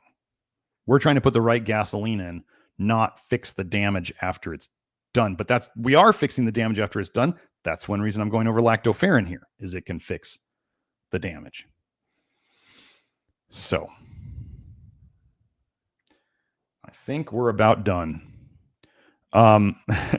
Joe, yes, you can. You can. Let me get back on my screen. Yeah, we're going to play the go away. Okay. So that's all I have for today. Oh, so for lactoferrin, if those of you are in the Love Your Liver program, you always go into the VIP store if you want to get lactoferrin at your discounted rate by being a member of the Love Your Liver program. If you want to join the Love Your Liver program, go to members.nutritiondetective.com. You get a discount on all of our supplements, and there are supplements available that we don't put on the main store. And then we have the lactoferrin all back for sale. We're going to do our best to make sure that we get it from France and we don't have a supply chain issue, but it's back in the normal store if you want to get it. And yeah, it's good stuff. Just make sure to read the instructions that are linked on the bottle so that you don't take too much too soon. Because when it builds up and when you take lactoferrin, you start making a little bit more bile, and if you leak a little bit more than you get rid of, then you can slowly build up bile in your system, and it may not feel good. And then the solution to that, I talk about the solution in the article, which is basically take a break from it, let it kind of fade away. So, oh yeah, Joe, we're working on actually. Leilani is working on an intro and an outro. You're welcome. We do not consent. You're welcome. We're working on an intro and an outro for the show, so hopefully we'll have that soon. And I'm working my butt off on the Keystone Minerals, folks. That was not my fault that we had enough. We're running through all the problems that we did not cause with supplement manufacturers. So hopefully we are fixing those issues, but I'm working hard on Keystone Minerals and all sorts of new stuff. So don't ask, please don't email Julie, folks, asking her when we're going to have these things back in stock. If it's not on the store, it's not on the store. It means we don't have it. There's no like, don't ask Julie to go check in the back. Don't do that. We don't have a back. We have a storage unit, air conditioned with the supplements in it. There's no back. Julie knows exactly how many we have. So anyway, that's all I got for today. If you want to find Lactoferrin, you know where to get it. Hopefully now you see how this connects to toxic bile theory and all the leading causes of death in the United States. And I'm going to go do my inner circle, my video Q&A for the people who are in the Love Your Liver program, and they pay some extra to go hear me talk more after this. So have a great day. I will see you next time. Start slow on the Lactoferrin, and we'll see you. Bye now.